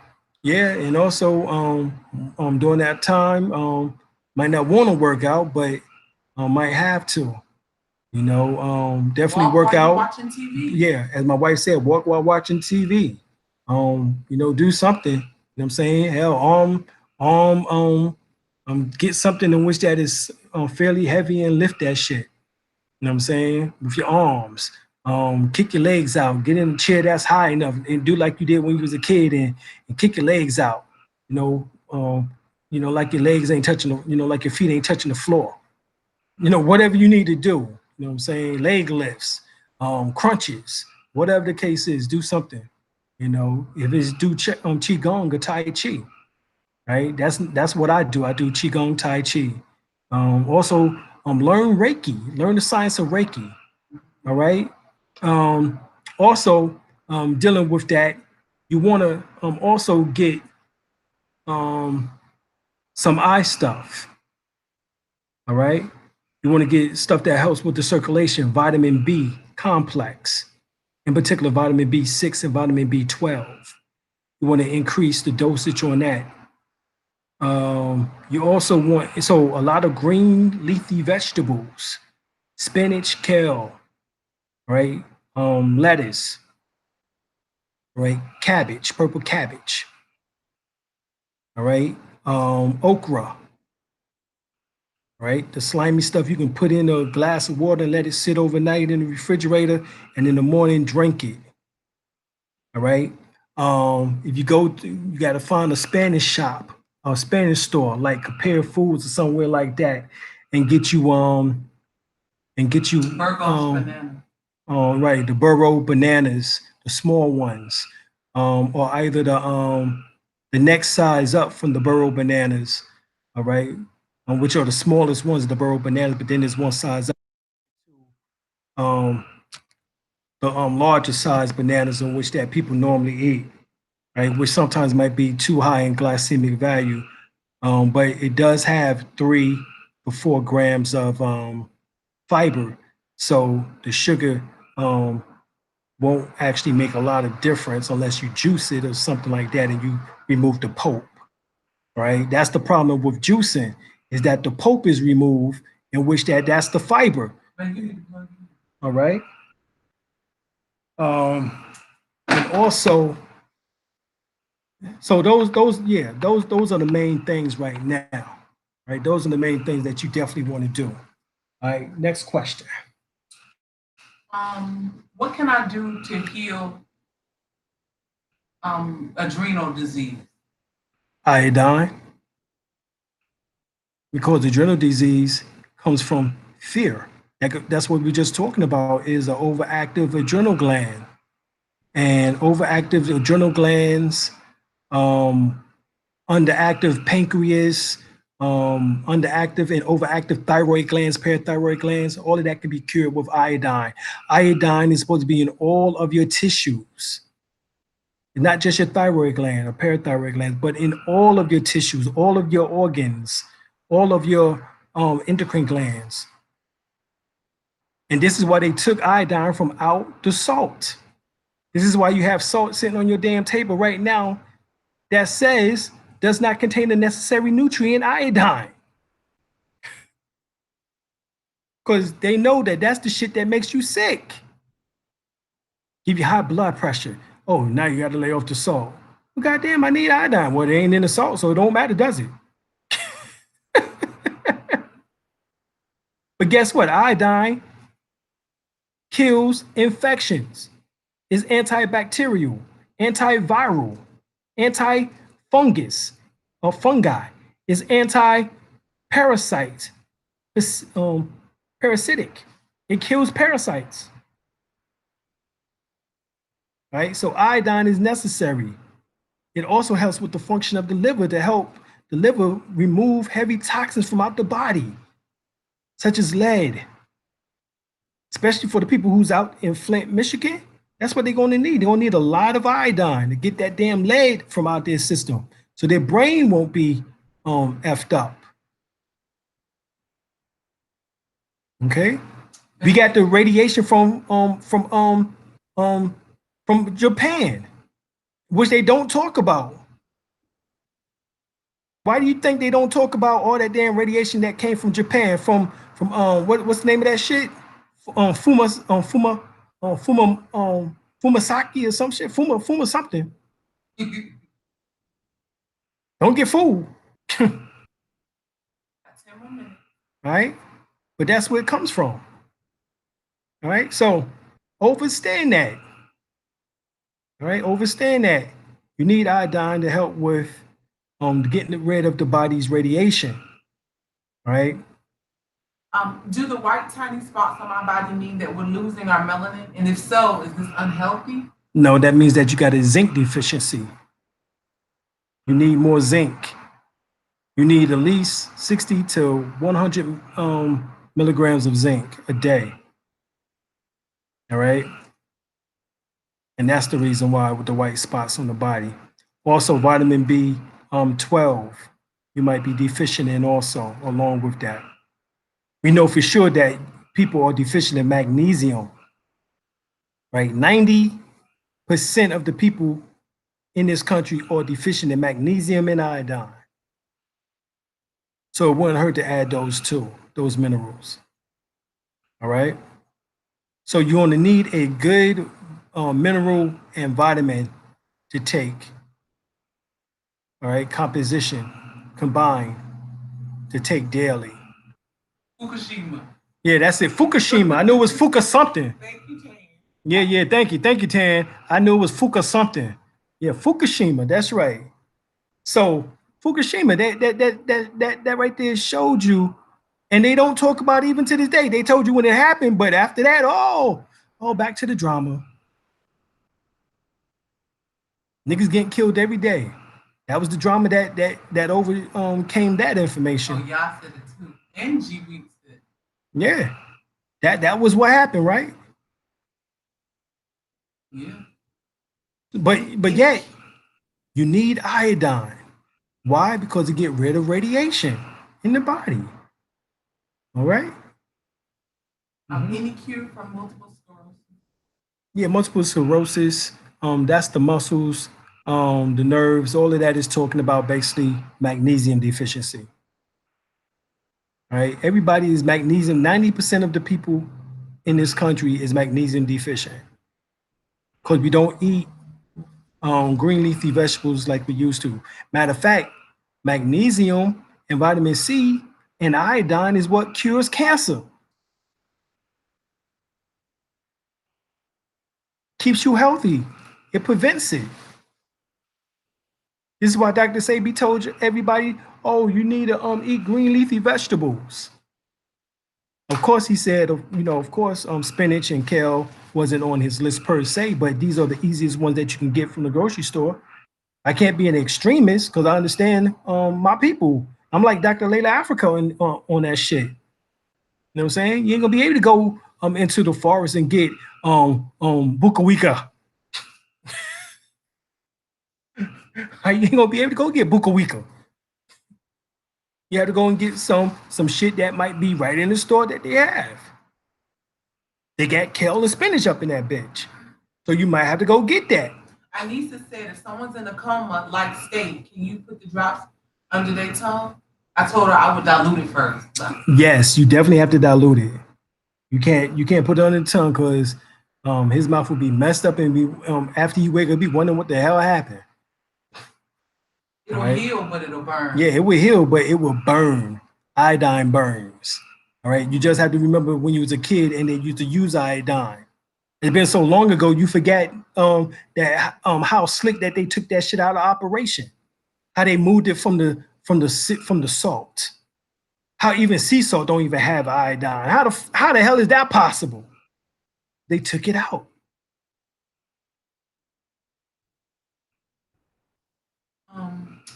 Also Bog directly donated to the website. Oh, peace, brother Bog, once again. Good God Almighty. Look, bro. You know what I'm saying? Man, look, I don't know what we're gonna have to send you. We're gonna have to send you a whole lot of stuff, bro. We appreciate you. HTX said Big Mama used iodine in the hair product. Exactly. Iodine makes your hair grow.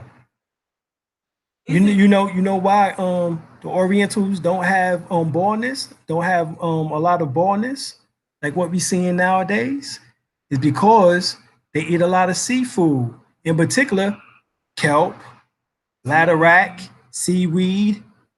You get it? High in iodine. All right, so that's the reason why. So you got to get back to the higher dosage of iodine on a daily basis.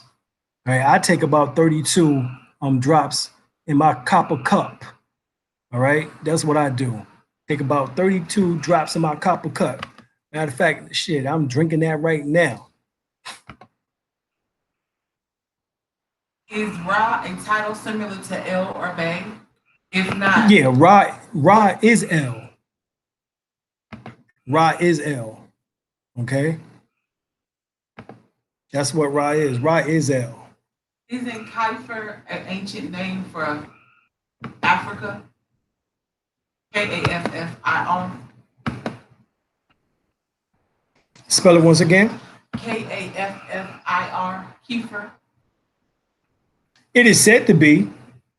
All right, but so they also say a Kibalan. They also say Ethiopia.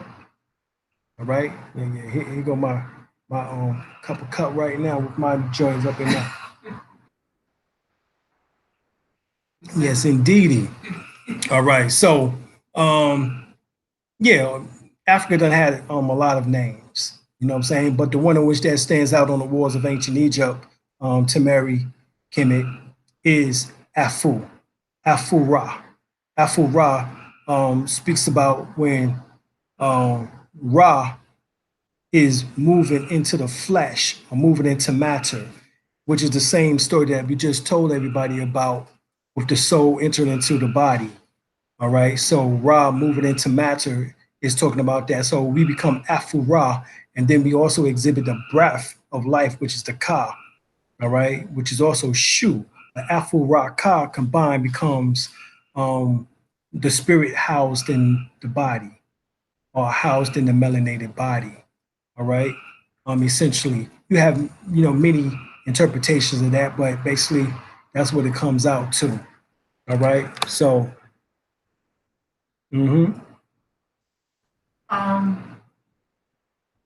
I recently purchased Tuja leaf drops for my sinuses, but the bottle says external use only.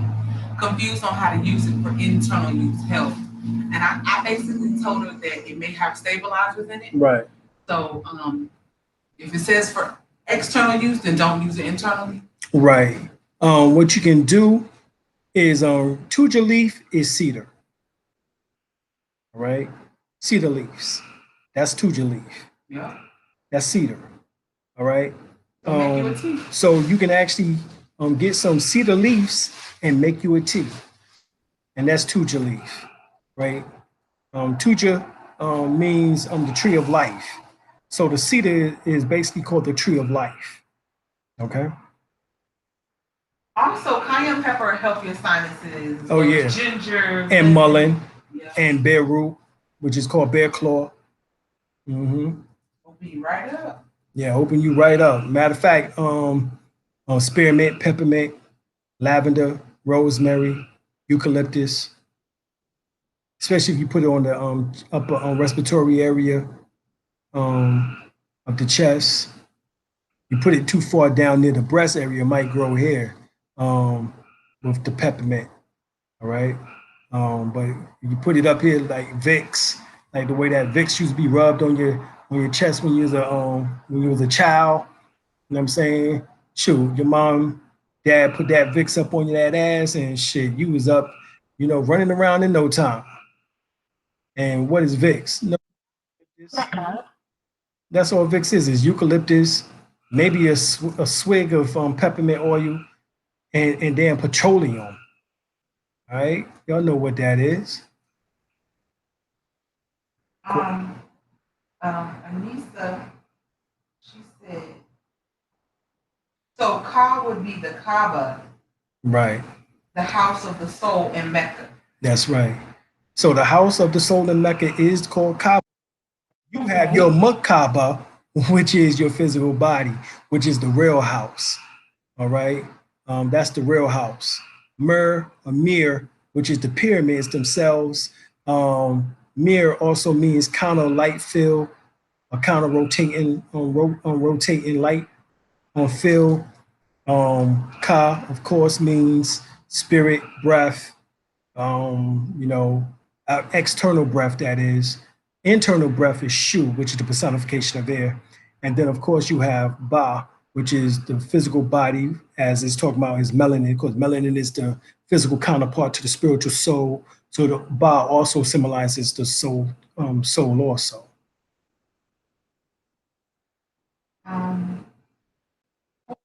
Some Moors have issues with people using the L in front of the Bay, since we're talking about titles. Right. Is it wrong for people to be claiming the L before Bays and claiming both at the same time? No, there's no problem with that. Your name seems like to me should be your choice. Yeah, and plus, I mean... And anybody trying to tell you what your name should be is trying to control you. Yeah, and plus L is Ra, and Bay is Ba. All right? Ba or Bay, Abai, was one of the names of our Saw. Bai was the name of our Saw, was one of the names of our Saw. All right? So our Saw was the Bay, Bai, in which that through those who came in and invaded Egypt, changed it from Bai to Bey or Bay later on, all right, to mean waters, all right, but that was one of the names of our Saw, if you go back and do your research. And the L is the name Ra, all right, El Roy, El Ra, or Ra is actually El, all right, and if you go to the Phoenician or Canaanite mythology, they tell you that El was the Pantheon deity, and his son was Baal, Baal, all right? And Baal also is connected to Bay, also. So it's talking about Ra or Saw, all right? So El-Bey actually is Ra or Saw. If you go back to ancient Kemet, that's what it equates to. But you have fools who become so religious in Moorish science, and it's supposed to be Moorish science, that they can't see themselves out of a goddamn paper bag. You know what I'm saying? Because they become so religified, you know, and trying to control everybody's mentality with their ego and don't know shit. Because they don't do enough research and study or know where the origin of these names come from. This is why it says Prophet Noble Ali was an ancient Egyptian adept. He was an Egyptian adept, all right? So that means you got to go back to Egypt in order to understand his universal message, because he was also a universal prophet, right? You can't get stuck in Islam when he put on the goddamn nationality card that we honor all the prophets, and he names Jesus, Muhammad, Confucius, Buddha. What the fuck?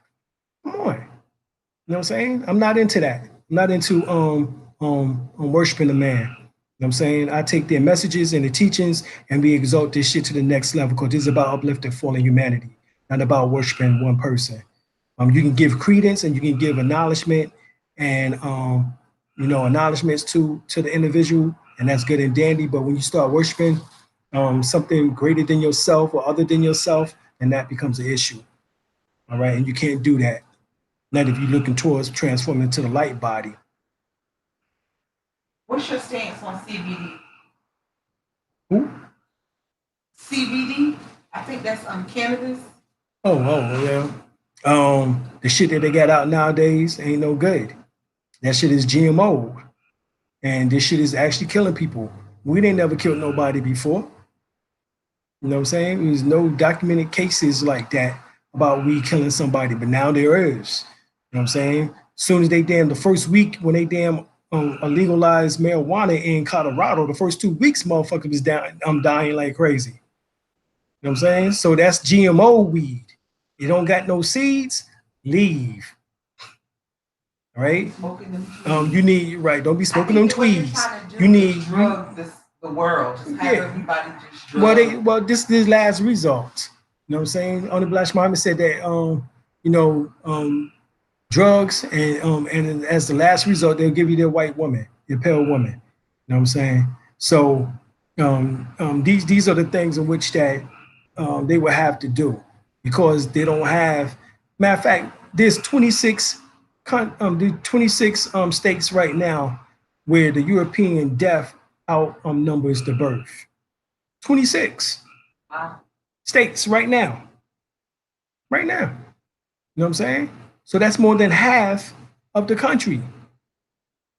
All right, more than half of the country. All right, that their population is being decimated. And what is causing that?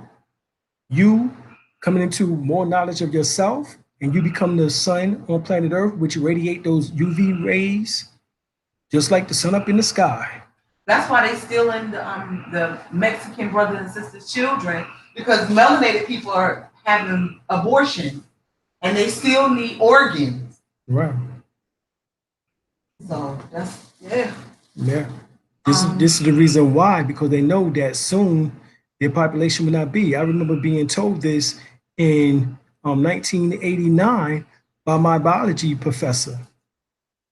My biology professor, Mr. Dr. Knuckles, told me at Felton State University that by 2045, all right, that the European will not be on planet Earth. All right. He told this to us in a class with Europeans in that motherfucker. He didn't care. Okay. He didn't care. He was just being honest. He was about the facts. He said, yo, they're not gonna be here. So, you know, everybody that want to run around with the guns and go and kill the white man shit, you know what I'm saying, and they ain't doing shit, popping their fucking lips. You know what I'm saying? They ain't shooting no damn body, that's for damn sure. You know what I'm saying?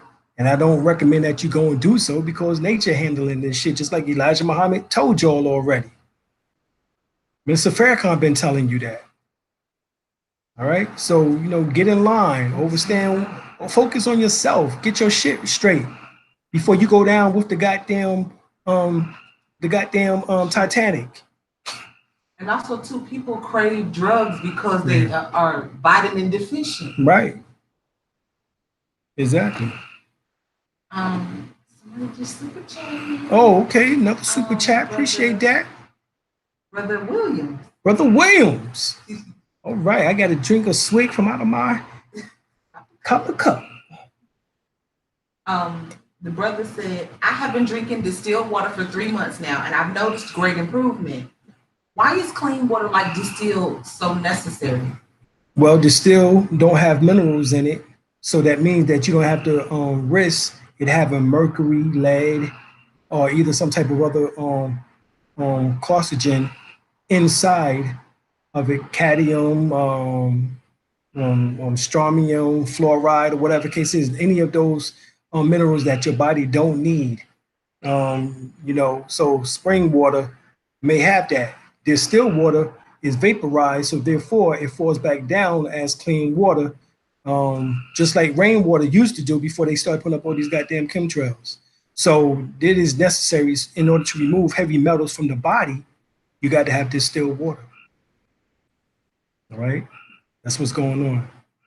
So the heavy metals are being removed from your body, and that's why you feel better. What is good for dizziness or equilibrium? Ginger. Ginger, yeah. Ginger, definitely. But if you dizzy, that means your blood pressure might be high. Right. If you're dizzy, you might have to check your blood pressure. I would recommend that.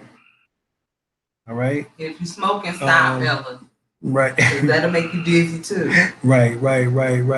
So, you know, if you're dizzy, you will want ginger, also some type of other mineral such as magnesium, which also helps with dizziness, you know, so those two in particular, magnesium and ginger.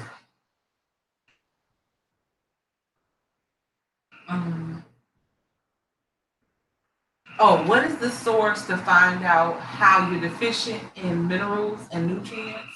What book can you acquire that information in? You need A through Z minerals, vitamins and minerals by Jewel Pookrum. All right, that's number one by Dr. Jewel Pookrum. A through Z, vitamins and minerals. All right, vitamin and minerals A through Z by Jewel Pookrum. All right. Also, you can get Dr. Lada's Africa book on self-diagnosis. All right, it's under $50 right now. It's a thick ass book. You can get that. Self-diagnosis by Dr. Layla Africa. That's probably one of the best books, so that when shit start happening with the body, you can go and use that as a reference book. All right. Those are the two best books that you can get this information from as far as helping along the way here. And of course, Dr. Sabi's nutritional guide can help.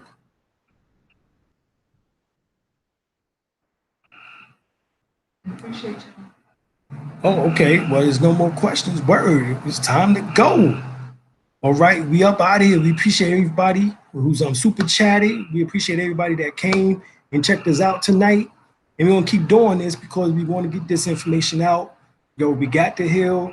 We got to get our people straight. You know what I'm saying? And we're going to do this by, as Malcolm said, by any means necessary. Hold on 1 second. Hold on. Uh-oh. I'm sorry. Uh-oh. Anissa said, Anissa? She said, Super I chat. don't have blood pressure problems or smoke. Since I was a kid, sometimes when I lay down for bed, I hear my heartbeat and the blood moving, and it's like my insides are swirling. I'm never dizzy or unbalanced. Okay. What do you think this is? Magnesium deficiency. It's a magnesium deficiency, goddess. So you need to get magnesium. All right. Magnesium helps with those feelings. Right. Regardless on if there was smoking or high blood pressure, magnesium is necessary. Also potassium. All right. So if you can eat like 2 to 3 bananas a day, all right, along and make sure that you take in at least 800 to 1200 milligrams of magnesium. Okay. 800 to 1200 milligrams of magnesium.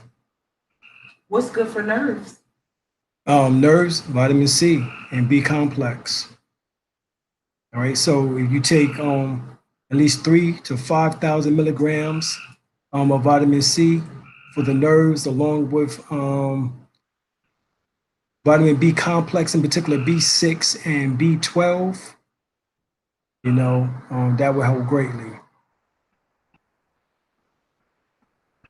Okay, she said she does eat vegetables, okra, veggies, and salad, and bananas. She said, but I never thought about magnesium. Right.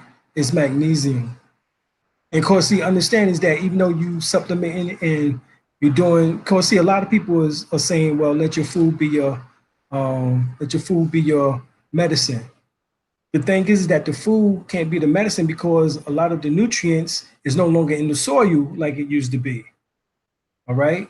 Like here, they actually are growing crops with Roundup in it. Yeah. They're growing crops with fertilizer called 10-10-10, which only has 3 minerals in it. Okay, but your body needs 70 to 90 minerals daily. You get it? So 3 minerals ain't gonna do jack squat except put your ass into an early grave. And that's what they banking on. That's why they took the minerals out the ground, out the food, and why they put a CVS and a Walgreens and a Walmart and all these drugstores on every corner. Because now they got you cornered. You got to come to one of them to get your medicines. As a matter of fact, that's what they ask you when you go to the doctor. Which one you going to? You going to CVS? You going to Walgreens? What's the other one, though? R one. What's the R one? Well, no, not Revco. It's something. It's something. What's the R one? Shit, you going? Shit, all these damn drugstores. They got them on every goddamn corner in the major cities, like a goddamn church. You know what I'm saying? That always take me back to what Grand Poobah said and shit. You know what I'm saying? They got a damn a wine store and a church on every corner. You know, that shit ain't good for you, Ock. You know what I'm saying? But the science is shit. Now they got drugstores on every damn corner. So now they got the wine. Now they got the wine stores, the damn drugstores, and the churches for your ass on every damn corner now. Baby, what do you think about soy and the product? Soy, leave that shit alone as much as possible. You can use it once in a while, especially if you owe blood type. However, don't overdo it. Too much soy has nowadays has a lot of estrogen in it, and estrogen is not good, especially for the males, and even for the females if it's overly over or excessive estrogen, and a woman is eating it, then she'll become obese and fat and can't lose weight because it messes up the thyroid gland. All right. For the male, it would make him impotent. All right. Make him fat, out of shape. You know. So too much estrogen is bad. All right. For the female and the male. You know. Particularly for the male. So a lot of soy for the so-called melanated. All right. Now for the white woman, that shit helped. Of course, 30 years ago, their ass was flatter than a pancake. Now, I don't know if y'all might remember that shit. I remember. I've learned that a lot of diseases that attack the nerves are parasite-based. Right. Yeah. Well, if you have enough iodine and magnesium in your body, then you don't have to worry about parasites. Right.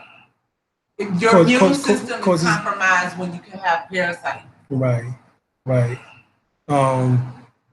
And also vitamin C. So a lot of vitamin C, 5,000 milligrams of vitamin C, 8 to 16 drops of iodine, about 800 milligrams of magnesium knocks out bacteria, viruses, parasites, worms, so forth and so on. Make your immune system healthy once again. That's what they're feeding on, is the fact that you are deficient.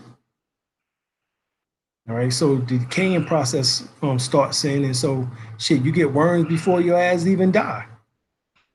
Because you know what happens when your ass die? You get ate the fuck up by worms, right? At least that's what we've been told. What causes the body to produce excessive amounts of melanin within the skin? Is that also adrenal disease? Yeah, it is. It is. It can be. At least the Albion European states that it is. But once again, what helps with adrenal production is tapping into the production of the pituitary gland and the thyroid glands. All right. The thyroid glands are influenced by the pituitary gland, and both of those in particular influences the adrenal glands. So once again, the healing for that is once again iodine. All right. Bob said, I just got some melatonin pills. Will they help with anything at all besides sleep? Depends on what, is it synthetic or is it actually God, they killed a lot of children. Yeah, from human, God. Atlanta child murders. Yeah, that's how they started working on melatonin, was based on what Deborah Blair told us years ago. It came by way of actually and see, we don't need melatonin. The Atlanta child murders. Because our melanin. Caucasians get that. What you need is vitamin D. Right. That's what you need, God. You just need to get out in the sun. Right. You get in the sun for about an hour to 3 hours a day. Soak that sun up, and then you have a good ass sleep with some real powerful dreams. That's what you need. Not melatonin, because we don't know if that's synthetic or if that came from humans or even animals. So. Or them children they killed. Well, they kill all them children for that formula. Yeah. Also, Native Queen, she said she eats a lot of soy. Goddess, if you blood type O, you'll be able to digest it. Right. So. Right. It probably just might make you kind of overweight. That's right. Yeah. Slightly. It will make you slightly overweight. So you definitely have to tone down with it. How has it been doing with your body as you've been eating a lot of it? What have you been feeling? What have you, have you gained weight? What has happened? Appreciate you so much. See, I don't know. Oh, Johnny super chatted. Oh, thank you, Johnny. Thank you. Boy. All right. Oh, Johnny. Appreciate that. Appreciate you. Thank you. All right. Did she answer that question yet? Which one? About what I just asked about how they made her feel. No, we'll give her a minute. Okay. Yeah. Okay. See, the goddess light bearer said yes. The melatonin it does the opposite. It blocks our melanin.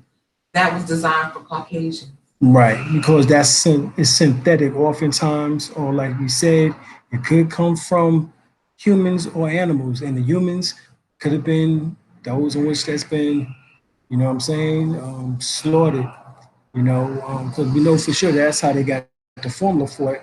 And plus, I remember my wife and I seeing melatonin pills where it actually said from humans. It says from humans.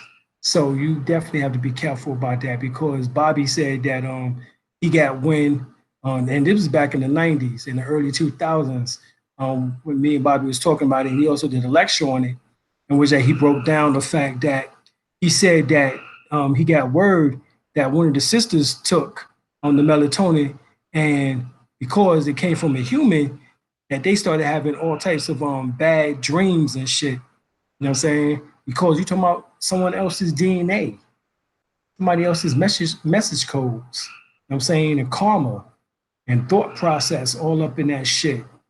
You know what I'm saying? And here you are trying to talking about you getting some sleep, and you getting nightmares and wondering where those nightmares coming from. When they stole them children's pineal glands, the melanin that was excreted from them, in Atlanta, them children were 7 murders. years old and they looked like they were 80. Then they cut off the head of the little boy's penis. Yeah, all of that is what Dr. Deborah Blair told us years ago. Over 20 some odd years ago, he told us all of that. Is amino acid bad for us? Depends on what's going on with you. Amino acids are the building blocks of life, so no, it's not bad. It depends on how you take it. For example, you might get in a superfood, like this right here, super green. You know what I'm saying? You might get it like this. Or you might get it in vitamin and mineral, with some amino acids. It depends on the way in which that you get it. If it's in whole foods, then it's no problem. If it's in separate forms, you know what I'm saying, and it's not a whole food content, you have to eat whole food with it so that it can become integrated into your system, so that the cells can utilize it, and so forth and so on. All right. Amino acids is basically in all the food. All right. That's what it's supposed to be, because amino acids is what form food and form your physical body and the animals on planet Earth and so forth and so on, everything into existence is by way of the amino acids. Once again, all the building blocks of life. What you said? Bob said, if worms eat us when we die due to poor diet practices, is that a contributing reason why ancient ancestors were so well preserved and the worms didn't eat them? Yeah, well, remember what they use in ancient Egypt. They use they use many herbs. Right? They use salt, they use honey, they used because they didn't have formaldehyde, which is embalming fluid. All right, that's what these people use now. They use a natural method of these various natural products. They use all types of herbs, herbal preserves, and they remove the organs. They remove the liver, the brain, and various other organs. They remove them. You know what I'm saying? The lungs and so forth and so on. So they remove these organs. They put them in a kanat jar, which was dedicated to the 4 sons of Heru. All right, which is talking about the 4 vital organs. and they put them in jars, sealed them tight. And of course, you can find out all this information by going to the British Museum or going to the Cairo Museum or different other museums in which that deals with the Egyptian artifacts and so forth and so on. Or either get online and do the research on it. But this is basically what they've done. Right? So they use herbs, honey, which now look at honey now. They have found insects trapped in honey from millions and millions of years ago. And the honey, you can still eat it right now because that's how well it is preserved. And they can actually clone that insect into existence. Okay, that's how well it is preserved. So honey is one of the greatest preservers. All right, so honey was used, salt was used, all right, so forth and so on, and various herbs. Okay. Trina said, after hysterectomy, what herbs can you take to balance your hormones, like black cohosh? Right, black cohosh, blue cohosh, maca root, red raspberry, red clover, dong quai, damiana. Right, so these are some herbs in which that you can utilize. What about yogurt? I've been eating it to help me stay off the bread. I'm extremely gluten intolerant after I had my daughter last year. Took a lot of minerals and nutrients out of it. That's what you're dealing with. Yeah. Deficiency. Yeah. She took a lot of minerals, as my wife said, a lot of minerals from you, vitamins. So you have to put them back in. Basically, your body's been telling you to put the calcium back, by way of via the yogurt, but along with the calcium, you want to add vitamin D. So you want to get some vitamin D capsules and use probably about maybe 600 IU of vitamin D. All right, and go out and get some sun. Of course, vitamin D actually is a hormone, in which that is reabsorbed into your skin when the sun hits the melanocytes. All right, and this is also what get rid of white spots on the skin. Also, is getting more sun, along with the more zinc.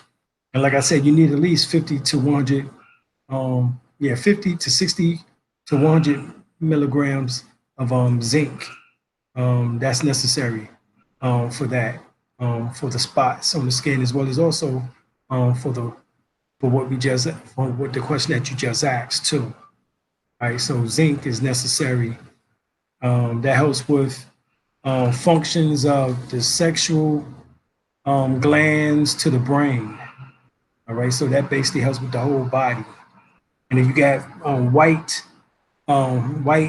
spots on your fingernails, then that is a show-tell sign that you have a zinc deficiency. Okay. HTH said I have anemia and I take iron that'll absorb. And yes, they take the vitamin C with it, but they still are tired. They're not taking enough. Well, you can take 5,000 to 10,000 milligrams of vitamin C, and that's still not enough. Yeah. We're extremely deficient in minerals. Yeah, we are. Well, also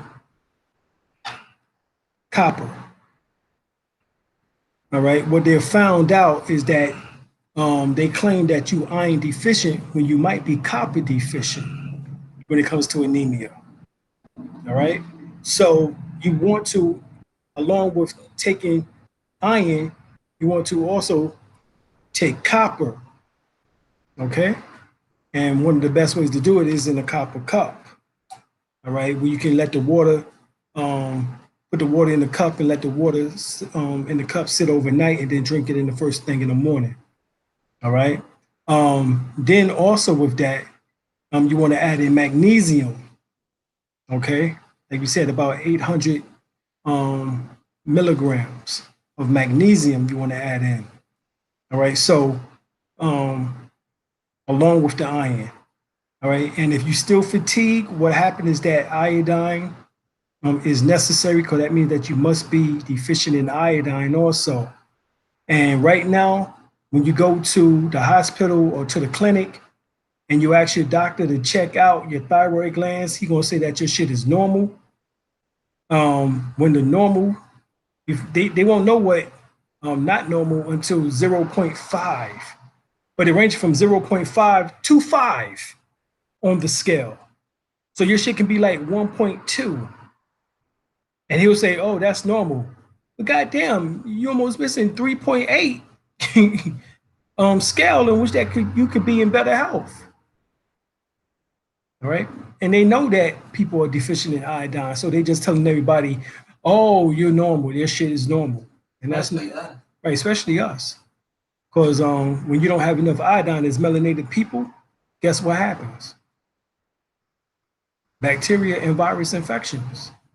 So you're going to try to kill somebody off. Autism, mental retardation. Right, autism, mental retardation. Corrected with iodine. Right, all of that's corrected with iodine. So children who have autism, they need iodine. Children that are retarded, especially those who are just slightly retarded, iodine. You know what I'm saying? Iodine corrects that. The vaccines depleted the body of the last nutritional hole of iodine in the body when the baby is shot up with all those goddamn vaccines in the hospital. All right. And cause children get vaccines, especially the melanated boys. Yeah, the first vaccines other children don't get. Right. The think about it. The natural vaccination comes from the first clot of milk coming out the mother's breast for the child. That's what gives the child natural immunity. Is that first clot of milk coming out. That is the natural way that we did it. We did not do vaccines, monkeypox, and blood, and duck blood, sweepings from children. The fuck is that? Sweeping from children. That's their snot and shit. Damn, defecation is in, and pee is in damn, urine is in damn vaccines. Formaldehyde, which is embalming fluid, is in there. You can get the list from Dr. McCullough's from his website. Okay, the whole damn list of what ingredients is in vaccines. It's some sick shit that only a devil could do. Because no sane man or woman would think of no shit like this. Only a fucking psychopath, sociopath can think of some shit like this. Pure insanity, that's what HT. Right, pure insanity. Yeah. Yeah, pure insanity. Yeah, exactly. All right. All right, if there's no more questions, we're going to get on up off of here. We'll see y'all tomorrow. We're going to see y'all tomorrow. We got some more shit to tell you. Peace.